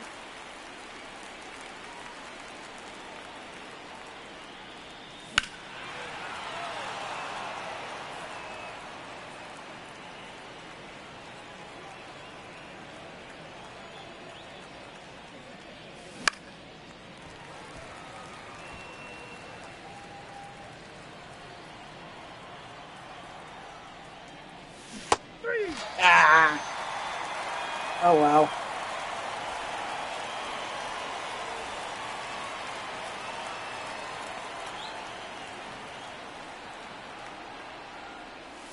Hey! 0-1's the count.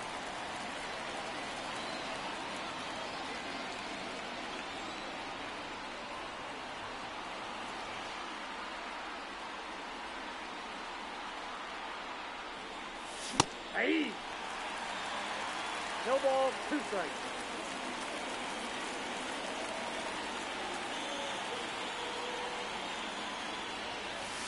Ball 1.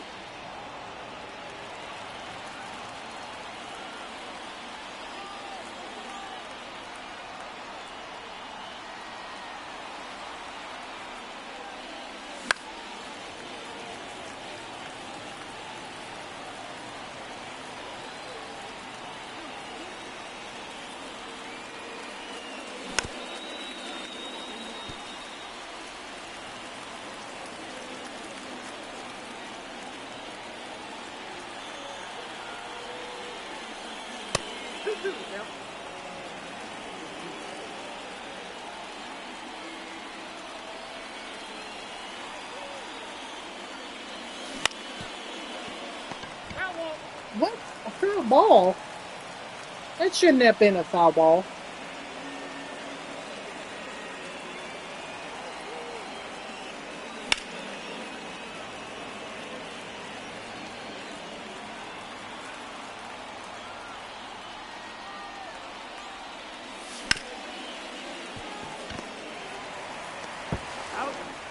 All right, let's see if I can shut it down for the 9th inning.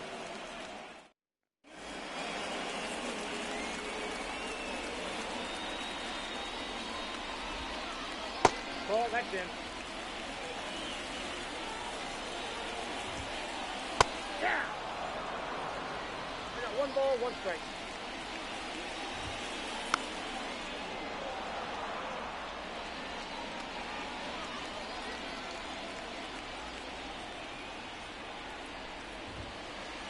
Nope, that's the ball. Whoa! Dark Knight, what's up, man? Yeah, it certainly has been a long time. I've been all right, man. Just getting ready for MLB The Show 25, really. But how have you been? Strike 3, sit down.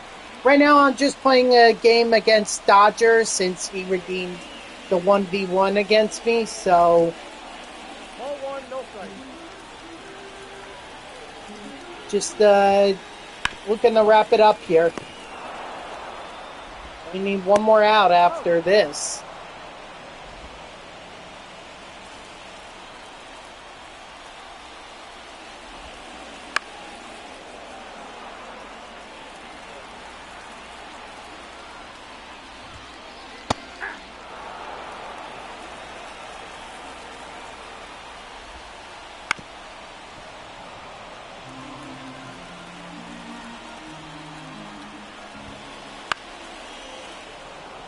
All right, GG's, Dodger.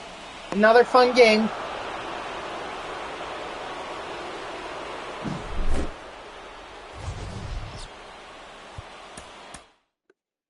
Did you see the ratings that they revealed for franchise Dark Knight?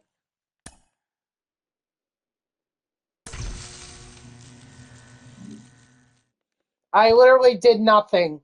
I just selected a pitch and just threw it, or just had the CPU through it. I didn't even care like where it went because I knew it didn't matter where I placed it. Been great besides the fact that geez, yeah.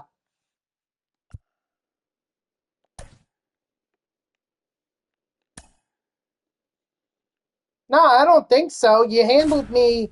You nearly came back against me the last time we played, and that was an 8-5 game. So I guess I just got lucky with the pitching. At this point in the game, with us being a week and a half away from MLB The Show 25, I'm not really focused on trying to put the pitches where I want them to be, especially online. Online, I can't, it doesn't even matter. Soto was 95, 94. Yep. Yep.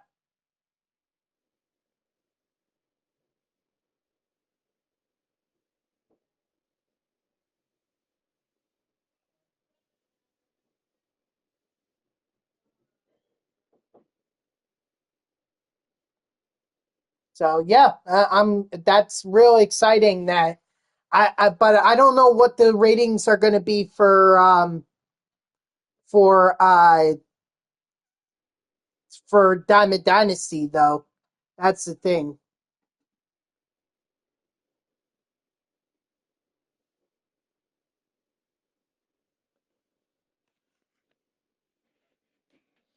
Although usually the ratings in franchise and the ratings in Diamond Dynasty,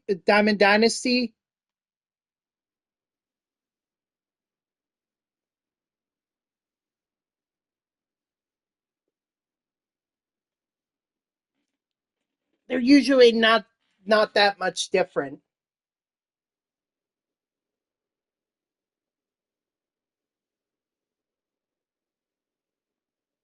But man, I can't wait for it. I can't wait for it. I really feel like this is going to be a good year for MLB The Show. What up, gamer?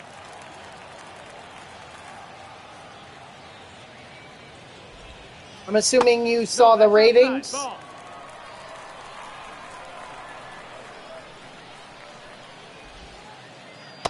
That's a ball low.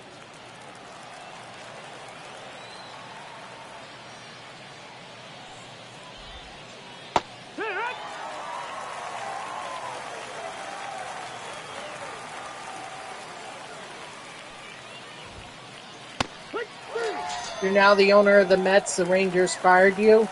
I'm sorry.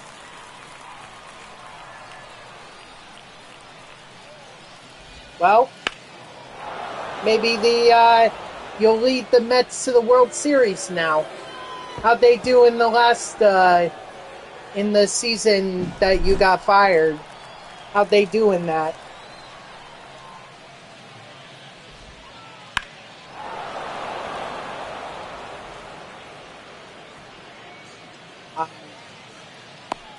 Okay, so they needed more than just Goose and Rivera on there. I think, didn't their starting pitching need some help too?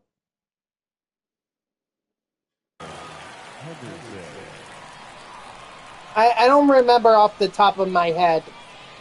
It feels like that stream was a long time ago, even though it was only a day or two ago.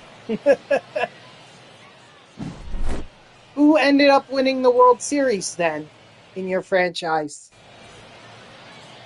Leading off for the line, the second baseman, Robbie Mauricio. Hee-haw! It's 0-1. So they fired you and then went on to the World Series, or did they?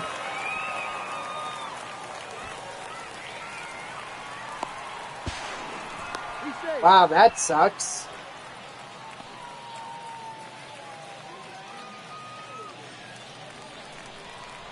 Wait, that sounds like that was a repeat of 2023. Or the 2023 World Series, only the Rangers wrapped it up much sooner than the D-backs than they did in real life. Or the Rangers wrapped it up in real life much sooner than they did in your franchise. 1-2.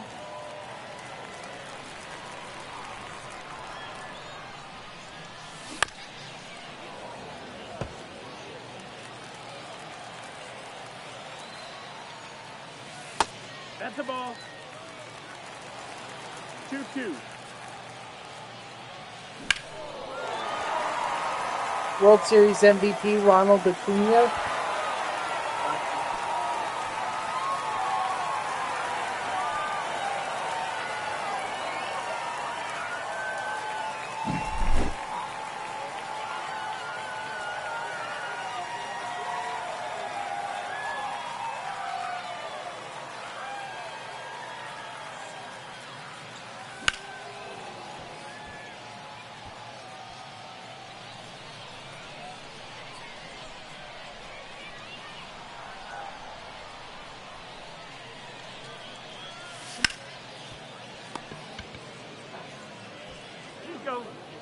And Gary Carter just Batting fourth, the designated hitter, Jacob DeGrom. Ball. hold on. I really should have done this sooner, but it escaped me.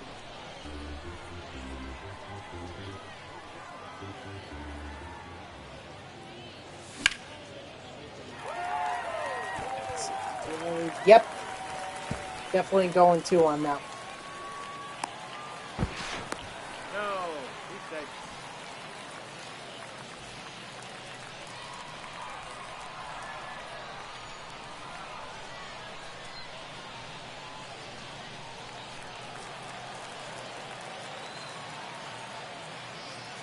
Now pitching, Tim Hill. Okay. Bringing in a lefty. Face a lefty, that makes sense. He is lucky that was ruled foul. I don't think it should have been, but it was, so my opponent is lucky.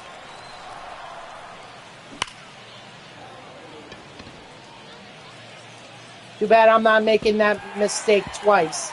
I'm going to make sure this is fair and gone. Attaboy, Delgado. At least I'm making Delgado look good, his Mets version.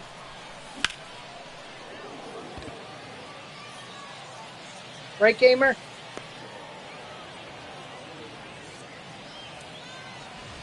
Batting seventh, the left fielder, Jesse. Does Delgado even have a Blue Jays version in this game? I don't recall if he did or didn't.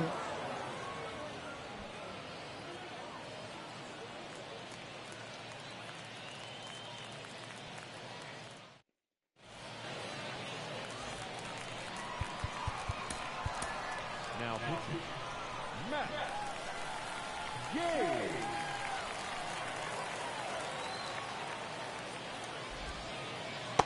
1-0.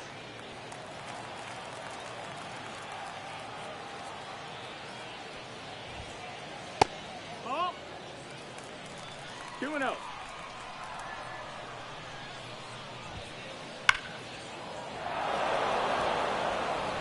Yep. What else is there? Chipper Jones.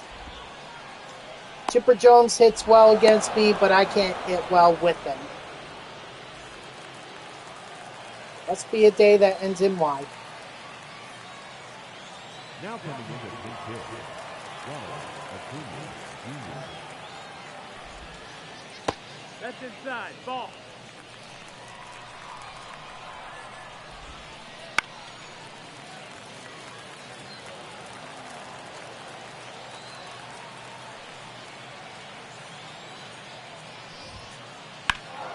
Gone.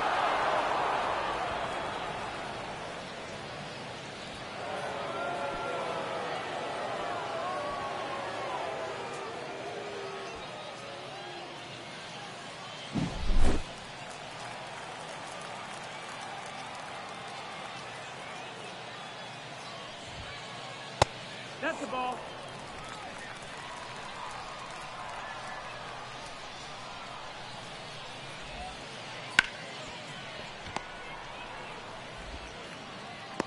Oh.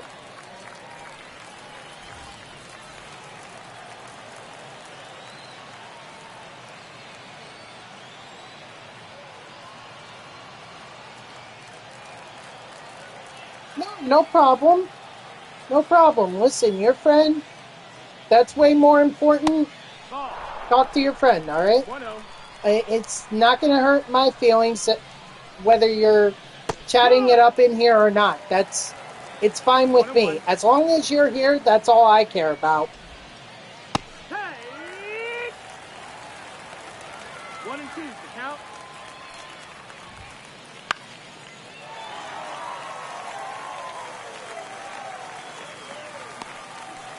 Oh, well, thank you. I appreciate that. I consider you a friend, too. Batting ninth, the shortstop.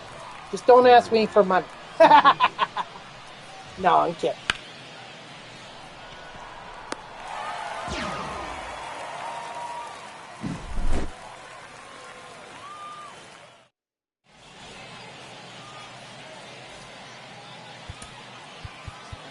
just get robbed. Maybe not. We'll get Casey up in one.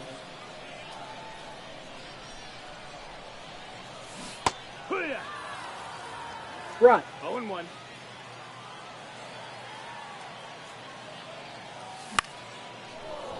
No way that's gone.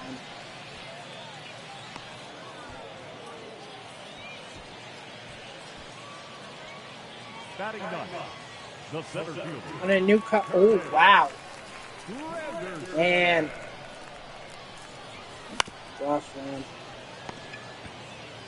That's rough. He's up. My dad's a mechanic, so thankfully for me, if there are any problems, I mean, he would just get me some different car. That's all he would do. Like, right now I drive a Ford Focus, or Ford Focus SE. So the it's like mid 2000s, so it's a really old car.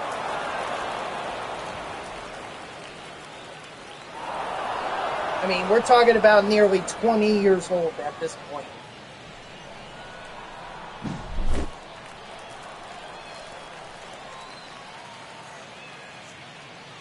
'06. 06, so... But yeah, your car, way older than mine. Hey, if it still runs good, I mean, that's all I care about. I just needed to get me to from point A to point B back to point A.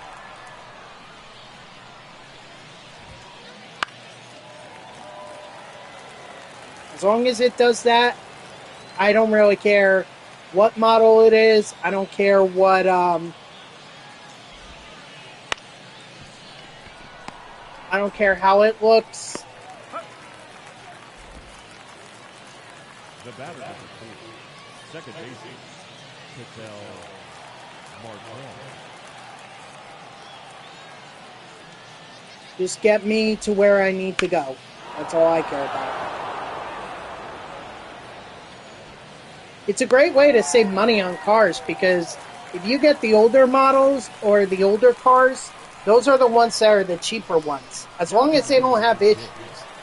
That's the biggest mistake you can make is if you buy an old car that has a lot of issues.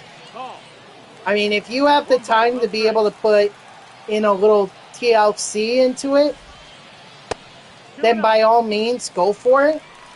But you don't want it to become too costly to the point where it's not even worth it. Like, it's better off just being sold for junk.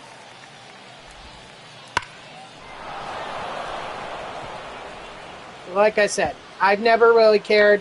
The cars that I've driven have been a 2001 Ford Escort, a 2004 Toyota Avalon, and a 2006 Ford Focus SE.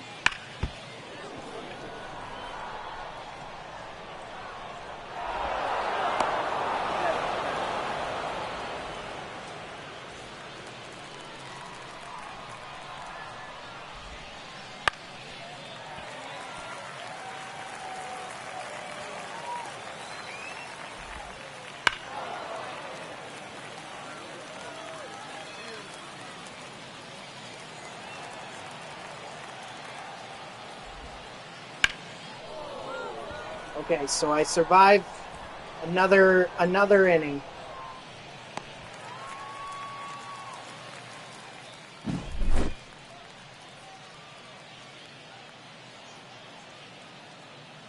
Although I could walk it off.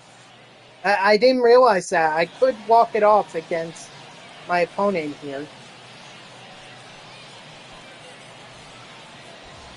Leading off for Long Island. I at least hope I can. Number 3.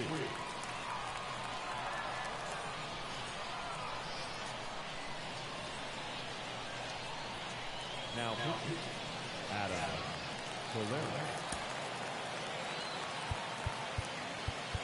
Nope, don't have anyone that can do that. Darn.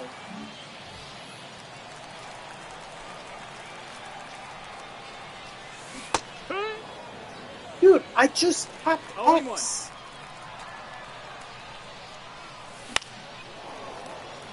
Mission and 98 Cavalier.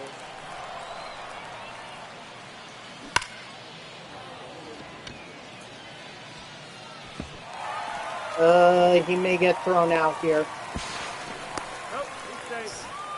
And that's a manual transmission. Ooh. Apparently the chat doesn't like me. That's the ball. That's inside. Short typing. Oh, what? That's the ball. Hold on.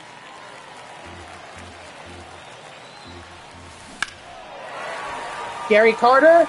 Walk-off home run. Let's go. Beautiful home run. Hopefully my opponent didn't quit. Thank God. Because I don't care about the win so much as I get the XP. And that home run with Gary Carter, that is a blessing. And just got lucky enough. This is the stadium where you could get freaking lucky with home runs like that. But, hey, this is the Moonshot event, so... You know, I'll take it. Ooh, 5 show packs. Nice. Let's see how much progress that got us. So Mauricio got 80, Carson Bench got 126, and Gary Carter got 98. And I told you guys that Mauricio and Carter would be less than 1,000 away by the end of the stream. There we go. They're less than 1,000 away from being Superfractored. Unfortunately, Carson Bench is going to take a little while longer. But that's all right.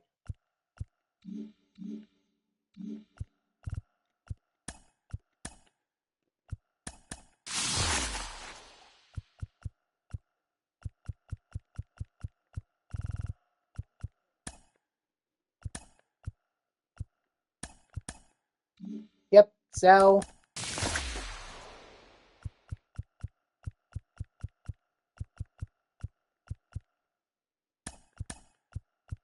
So, woo, look at all that freaking stubs. You know what? I'm on a spending spree, so I'm gonna buy some packs.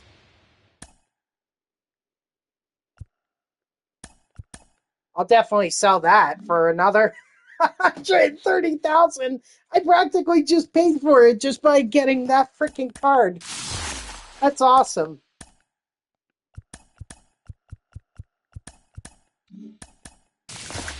And plus some. I mean, I'm already done with the Jesse Winker, or I'm already done with season 1. I'm more interested in season 2 at this point.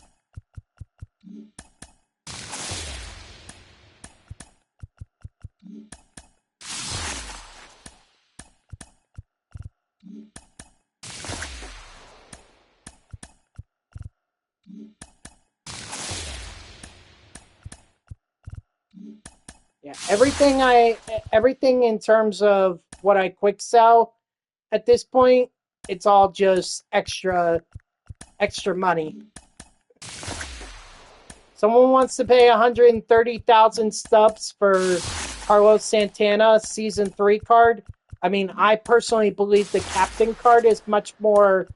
It should be worth more than what the 99 version gets, but whatever. Someone wants to pay that much, who am I to stop them?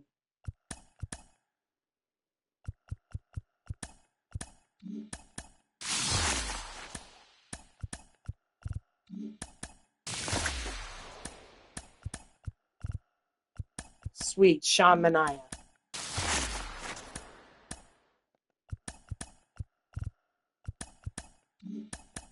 All the golds I'm quick selling because that's all they're worth at this point. They're worth their quick sell. They're worth their quick sell value.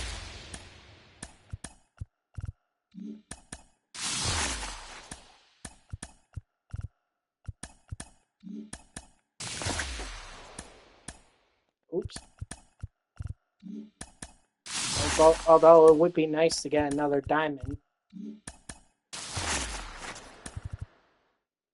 Ask and you shall receive. Although it's a live series one and it's a 85 overall, which means only 3,000 stumps.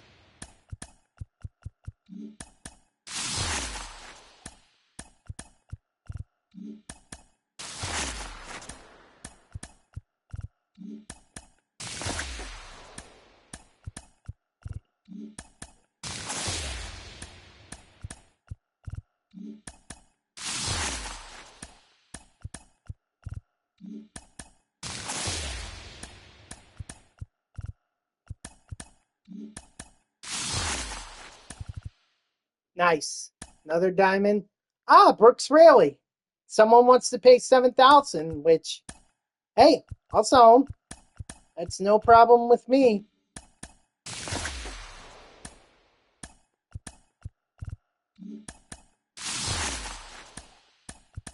I know this is taking time away from me trying to grind parallel XP, but I can't help myself. I mean, come on, I have so many freaking stubs.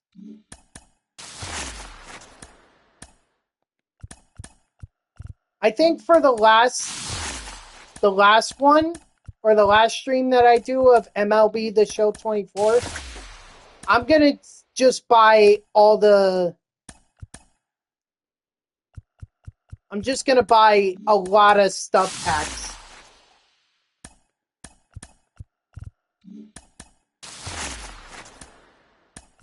You know, I'll play another game or so on it if I need to wrap things up, but for the most part, I think the last stream of MLB The Show 24, which will be next Thursday, I think that should be focused on buying subs and just having fun, you know? I think that would be a great way to end off MLB The Show 24.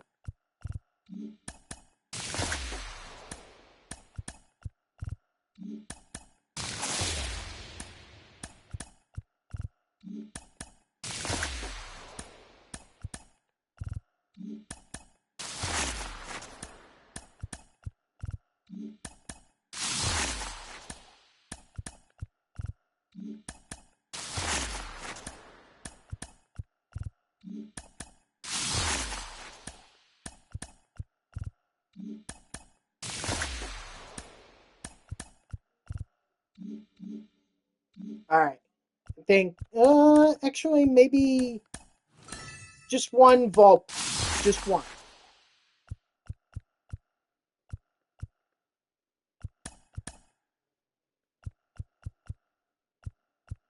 Too bad.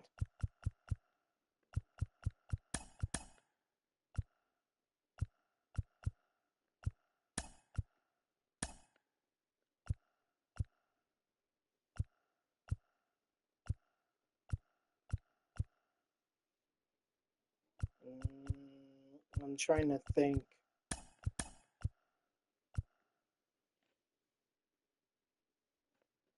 On what game? On this? Yeah, maybe. You probably would, considering that I'm not really that good at this game.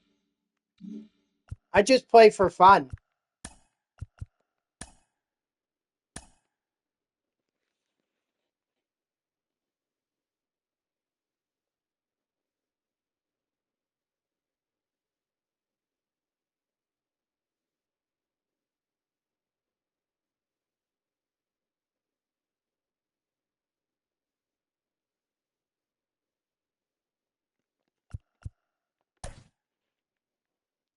You would have to redeem it, Mega Man. Actually, you know what? I think it's only one per stream. So if you come back tomorrow and if you earn enough channel points, you can redeem it and we can play. Sure. If you want to earn more channel points, I mean, feel free to stick around. I'm going to be streaming for the next 35 minutes, but after that, I'm done.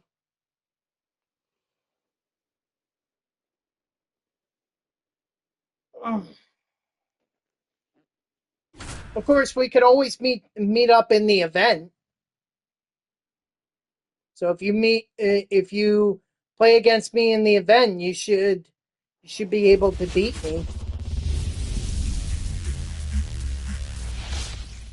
And I've had that happen before,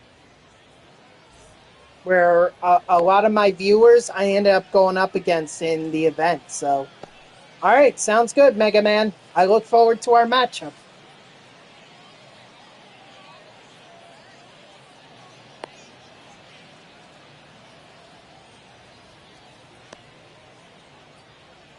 You could I think you get 500 just by following me. So if you want to follow me, that's a good way to get some channel points.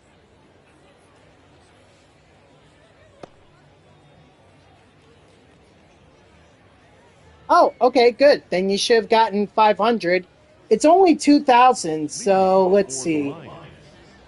Yeah, it's only 2,000, so you're already a quarter of the way there. And thank you for the follow. So how long have you been playing MLB The Show 20 or MLB The Show?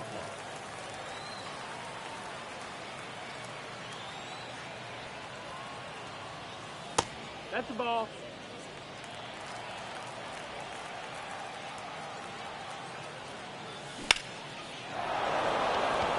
That's not getting out. That doesn't have the distance. Darn it. The right fielder, number 3.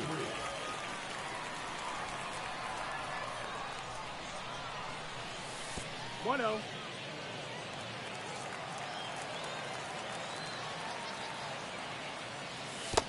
Two and 0.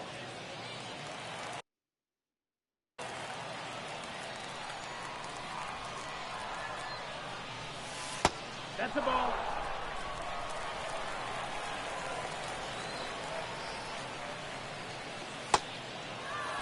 Okay, I guess I'll take a walk. That's fine.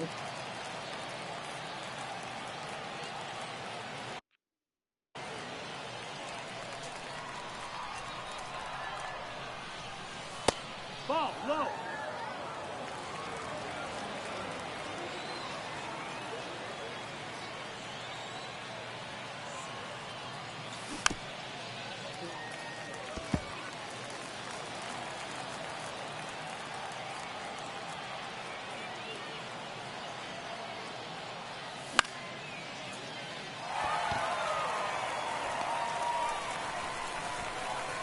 All right, cool. Good talk. Well, I appreciate the follow, so hopefully we'll play our game and, it'll be a good one. That's the thing I hope whenever I play my viewers. I just hope that it's a competitive game.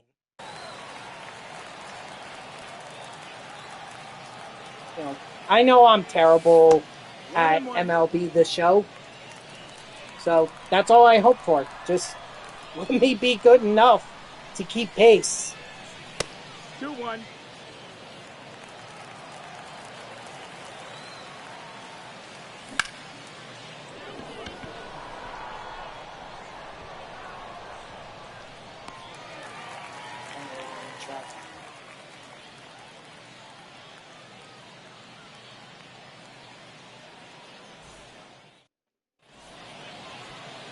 Leading off for Texas, the left fielder, Mickey Mantle.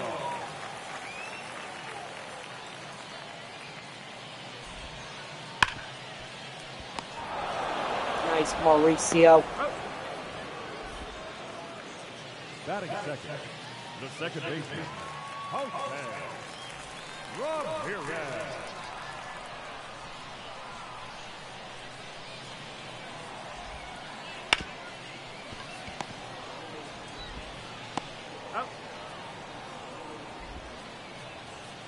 Batting third, the catcher, Ivan Rodriguez.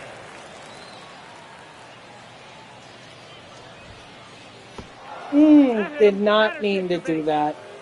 Darn it. Batting fourth, the first baseman, Jackson That's why I don't try to locate with the pitches anymore. 0 It's and 1. just not worth it. Usually miss like that. And it costs me. Only pitch that I'll locate now is the fastball. That's it. Strike 3, sit down.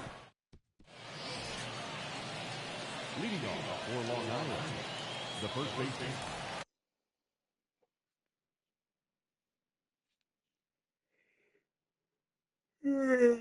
Yeah.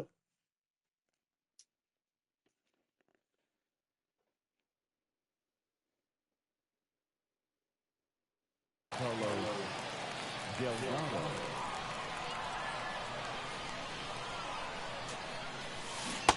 Pika! 0 1.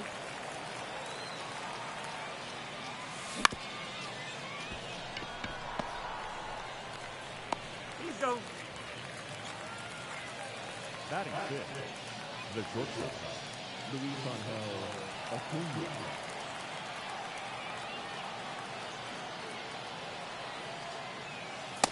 That's the ball.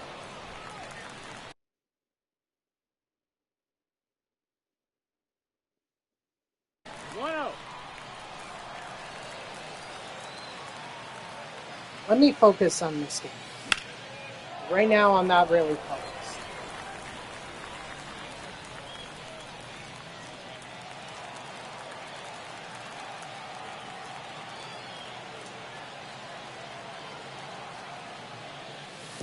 Two and 1.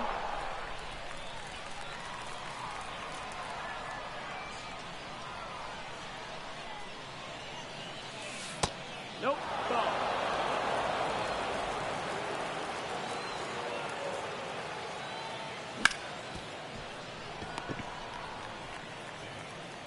He's out. Batting seventh, the left fielder, number 3, Jesse Winker. 1 and 0.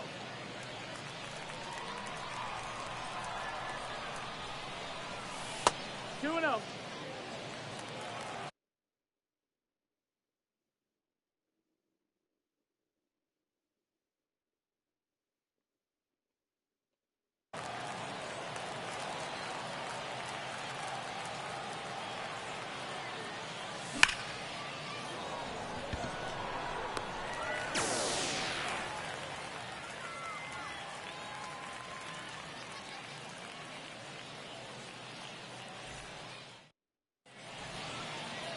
Leading off for the Cowboys, the shortstop,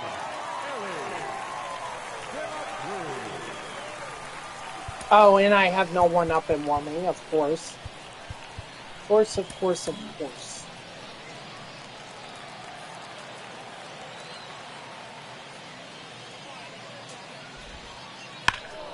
Gone.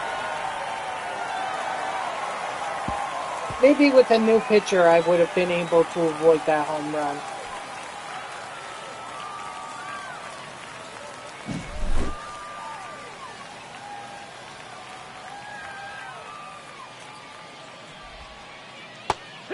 Ha! 0 and 1.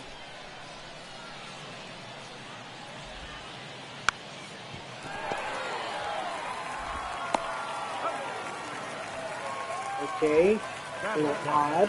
the designated hitter, Aaron Judge.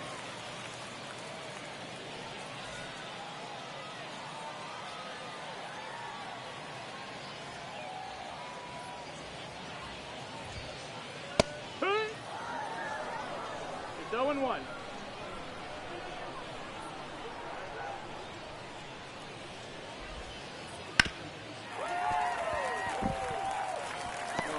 Tried. Oh. Batting in, the third baseman, Jose Calder.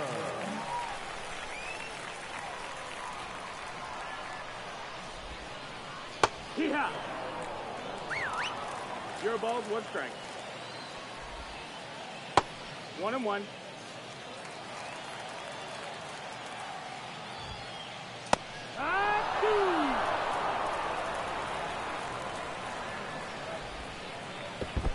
Strike 3, sit down.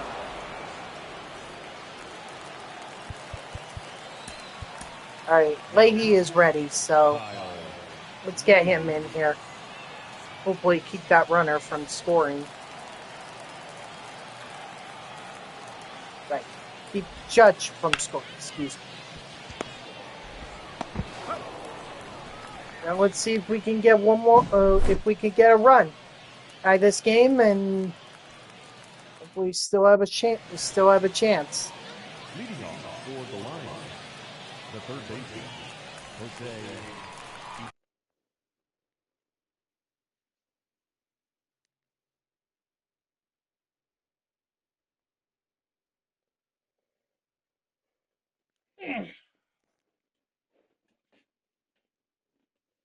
Let's see what's going on Twitter besides everyone freaking out about Iglesias moving on from the Mets.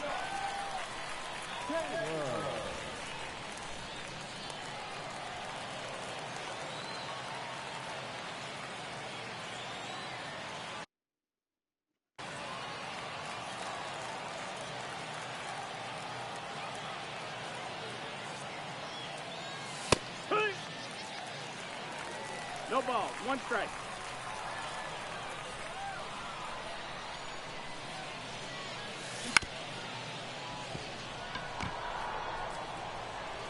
Beat it! Ah, Iglesias, come on.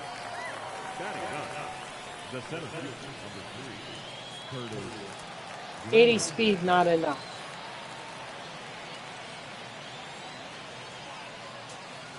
One 0.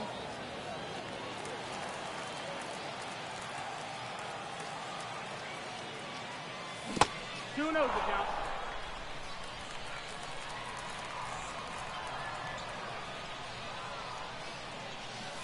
Wood. 2 balls, 1 strike. We did offer one, and he didn't want it. We offered him a 1-year deal. He didn't want it. He wanted a multi-year deal, and the Mets walked away. The batter number 10, second baseman. Like, I'm sorry, we couldn't give Iglesias more than 1 year. And honestly, like, I don't even think he should have. With the Mets' depth in terms of infielders, both at the major league level and in their minors, there was no reason to bring back Iglesias. The only way I saw him coming back was as an assistant manager. That's it, as a coach. But I knew that Iglesias wouldn't go for something like that. Why would he? He just came off of the best year of his career. He wants to capitalize on it. I don't blame him. But if he thought that he was going to get something from the Mets, I'm sorry to say that just wasn't going to happen. All right, GG's to my opponent. At least I got a hit with Mauricio and a walk with Carson. So that's some XP right there.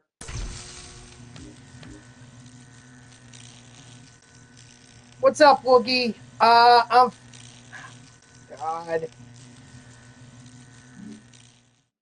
I can't do a full 9-inning game. If we were to play, I can't do a full 9-inning game. It would only be maybe 3 innings. That's it. That's the best I can offer you. I'm sorry. Okay, then do you want me to set it up, or would you rather set it up?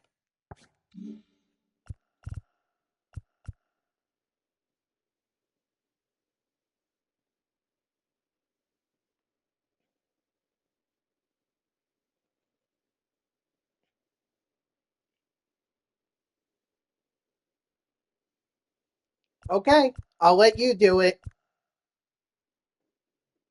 I wouldn't normally agree to this, but you know, in one of my streams earlier this week, he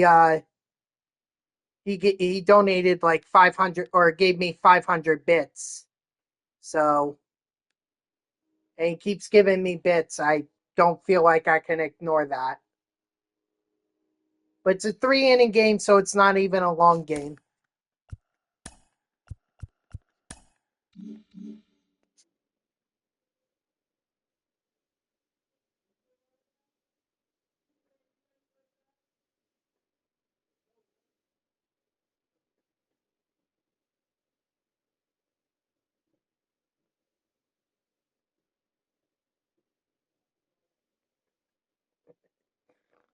My dad just gave our puppy a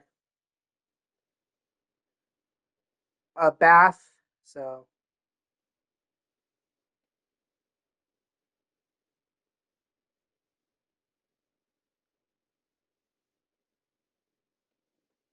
hurry up, man! I got less than 20 minutes, so we need to. It needs to be done quickly.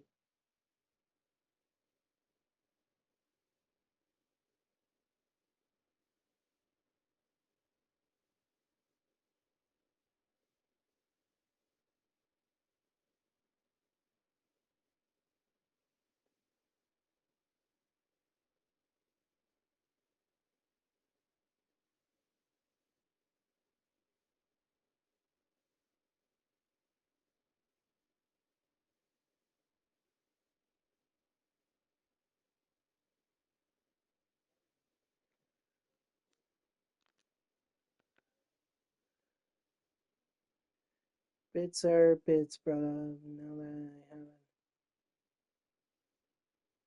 have it. Nice, dude. Let me know when you fire it up. I'll make sure to tune in for some of your streams.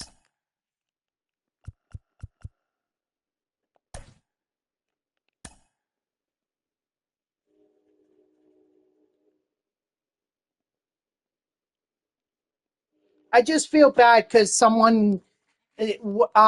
Mega Man came in here earlier and he wanted to play me.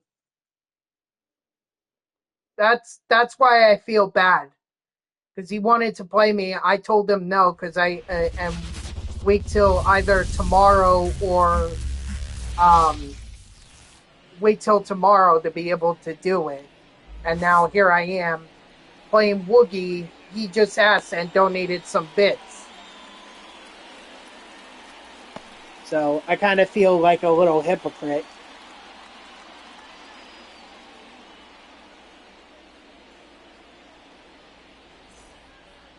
Leading off for the Lions, the shortstop, Jimmy Lawler.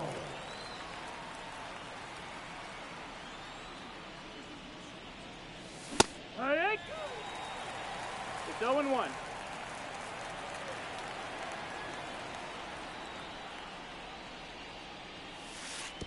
One and one.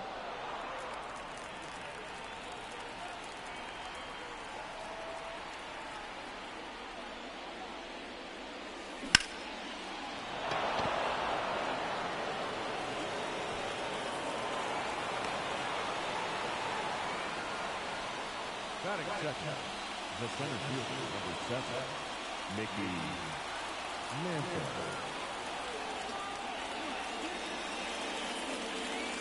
Here, one. 0-1.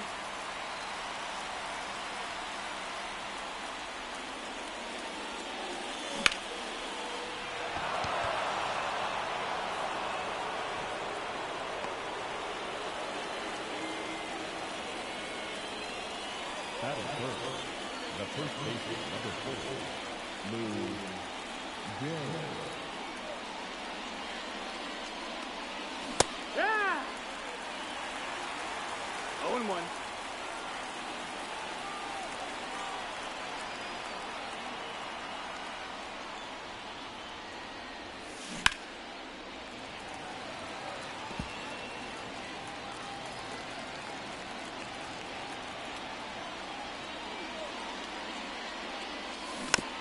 And, you know, it's a good time too, because we're only a week and a half away from early release of MLB The Show 25. So you fire that up with your graphics card and everything, boy, you're gonna get a lot of views.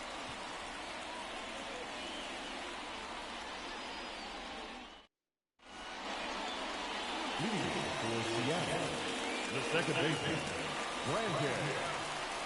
Wow. Yeehaw!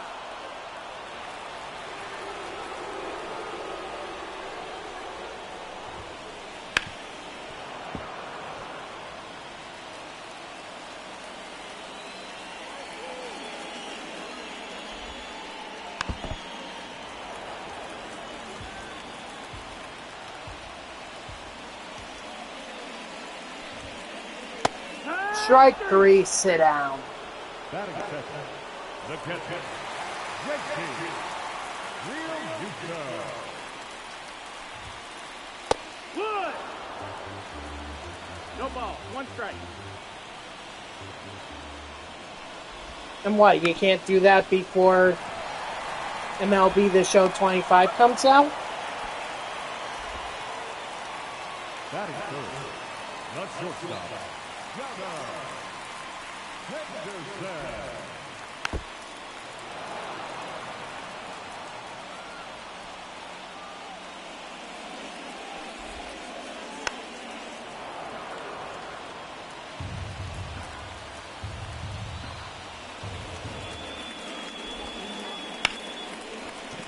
Oh, good base hit.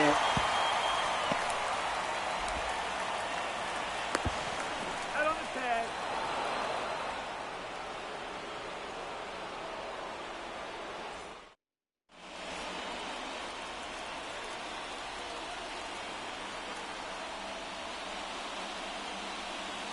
Hey! Pokemon randomizers? What is that? Like you play a lot of different Pokemon games?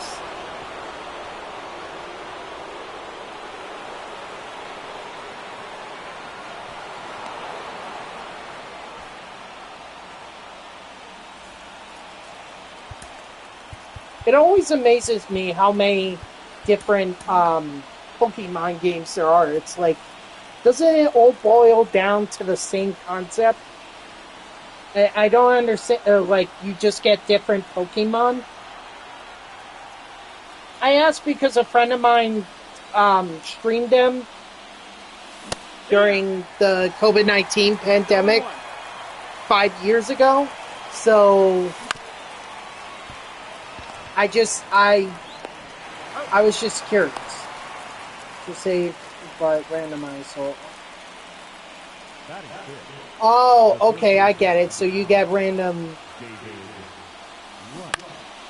and is it's on a like a console, like a Nintendo, or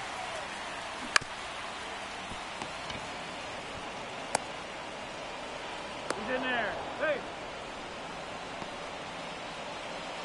or is this like cards, like the Pokemon cards?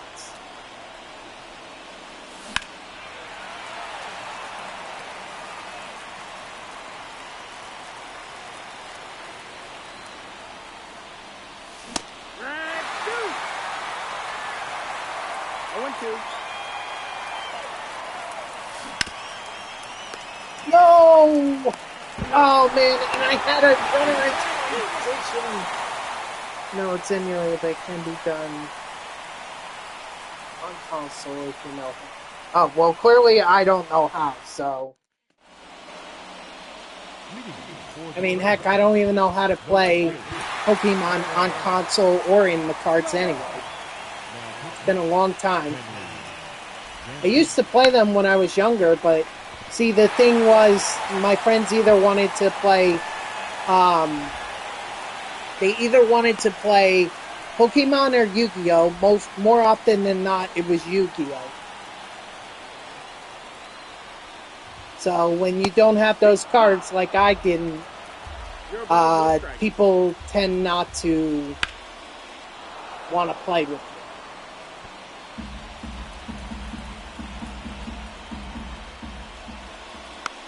Also, it didn't help that there were that some of the cards were missing from the Pokemon deck. I was not very good at keeping track of my stuff when I was younger. batting fifth, the first baseman, Rowdy Galvin.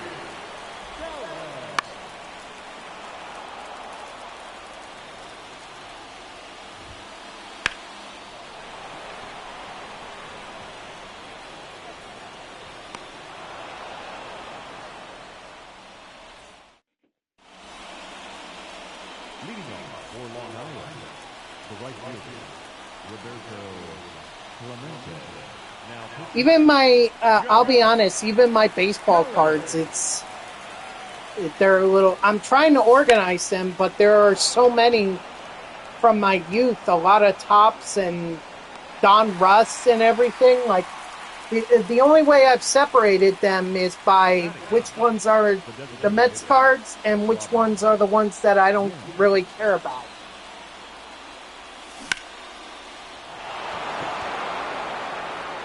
That's gone, I'll be shocked.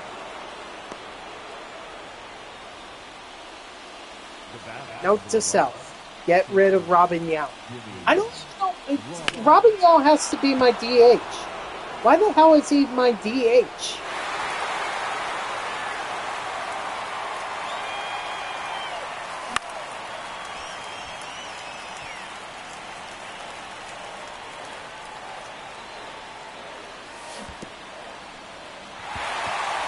You know what? I totally deserve that. And I have no one up and warming, so I have to go with Kenley Jansen for another inning and either hope I get enough time to be able to get Justin Martinez ready or this game ends. Ooh, Stephen Kwan. Love the captain card of Stephen Kwan. That thing would that card would blast home runs for me like you wouldn't believe. Definitely one of my favorite, more underrated cards in the game.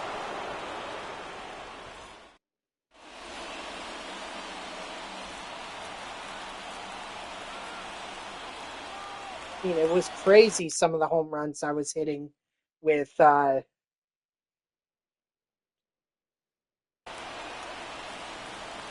card.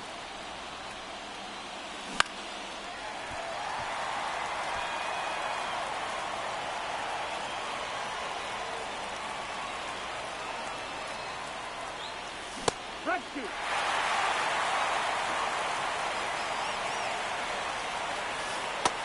One, two.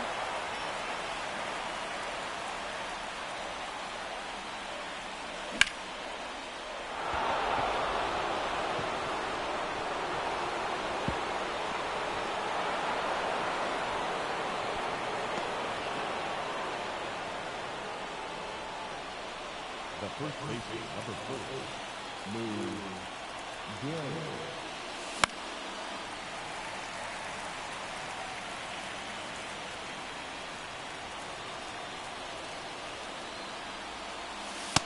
One and one.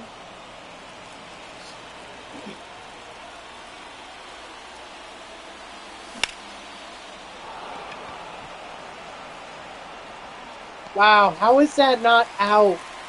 That looked like it was getting out.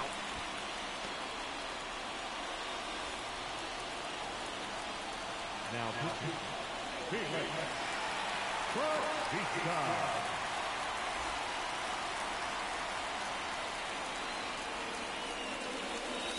Cut. 0 and 1. Ball.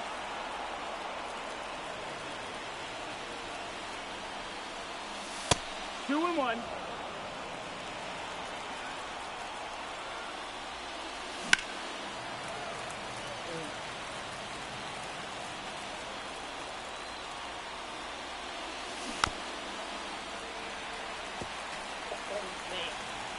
I left out on that for sure.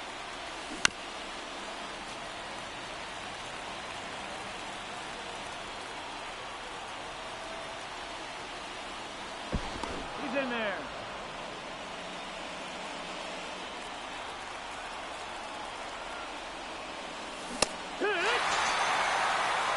Yep. Please tell me Lou Gehrig is up next. Darn it. It's great. It's Craig Binchy.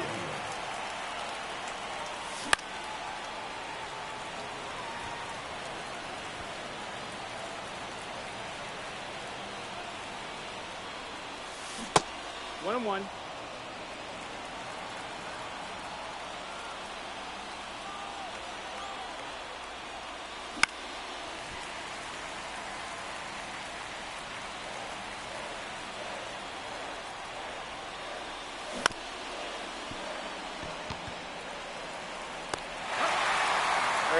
Let's see if I can close it down for one more inning, or if we head into extras, or if Woogie wins. Now A different options. Justin Martinez. Cut. 0-1.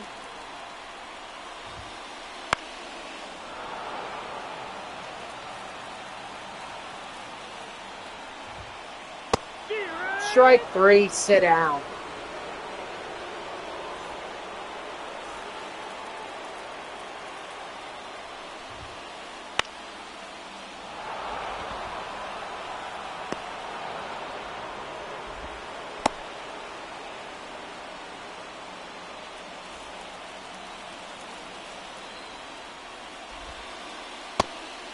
Ball.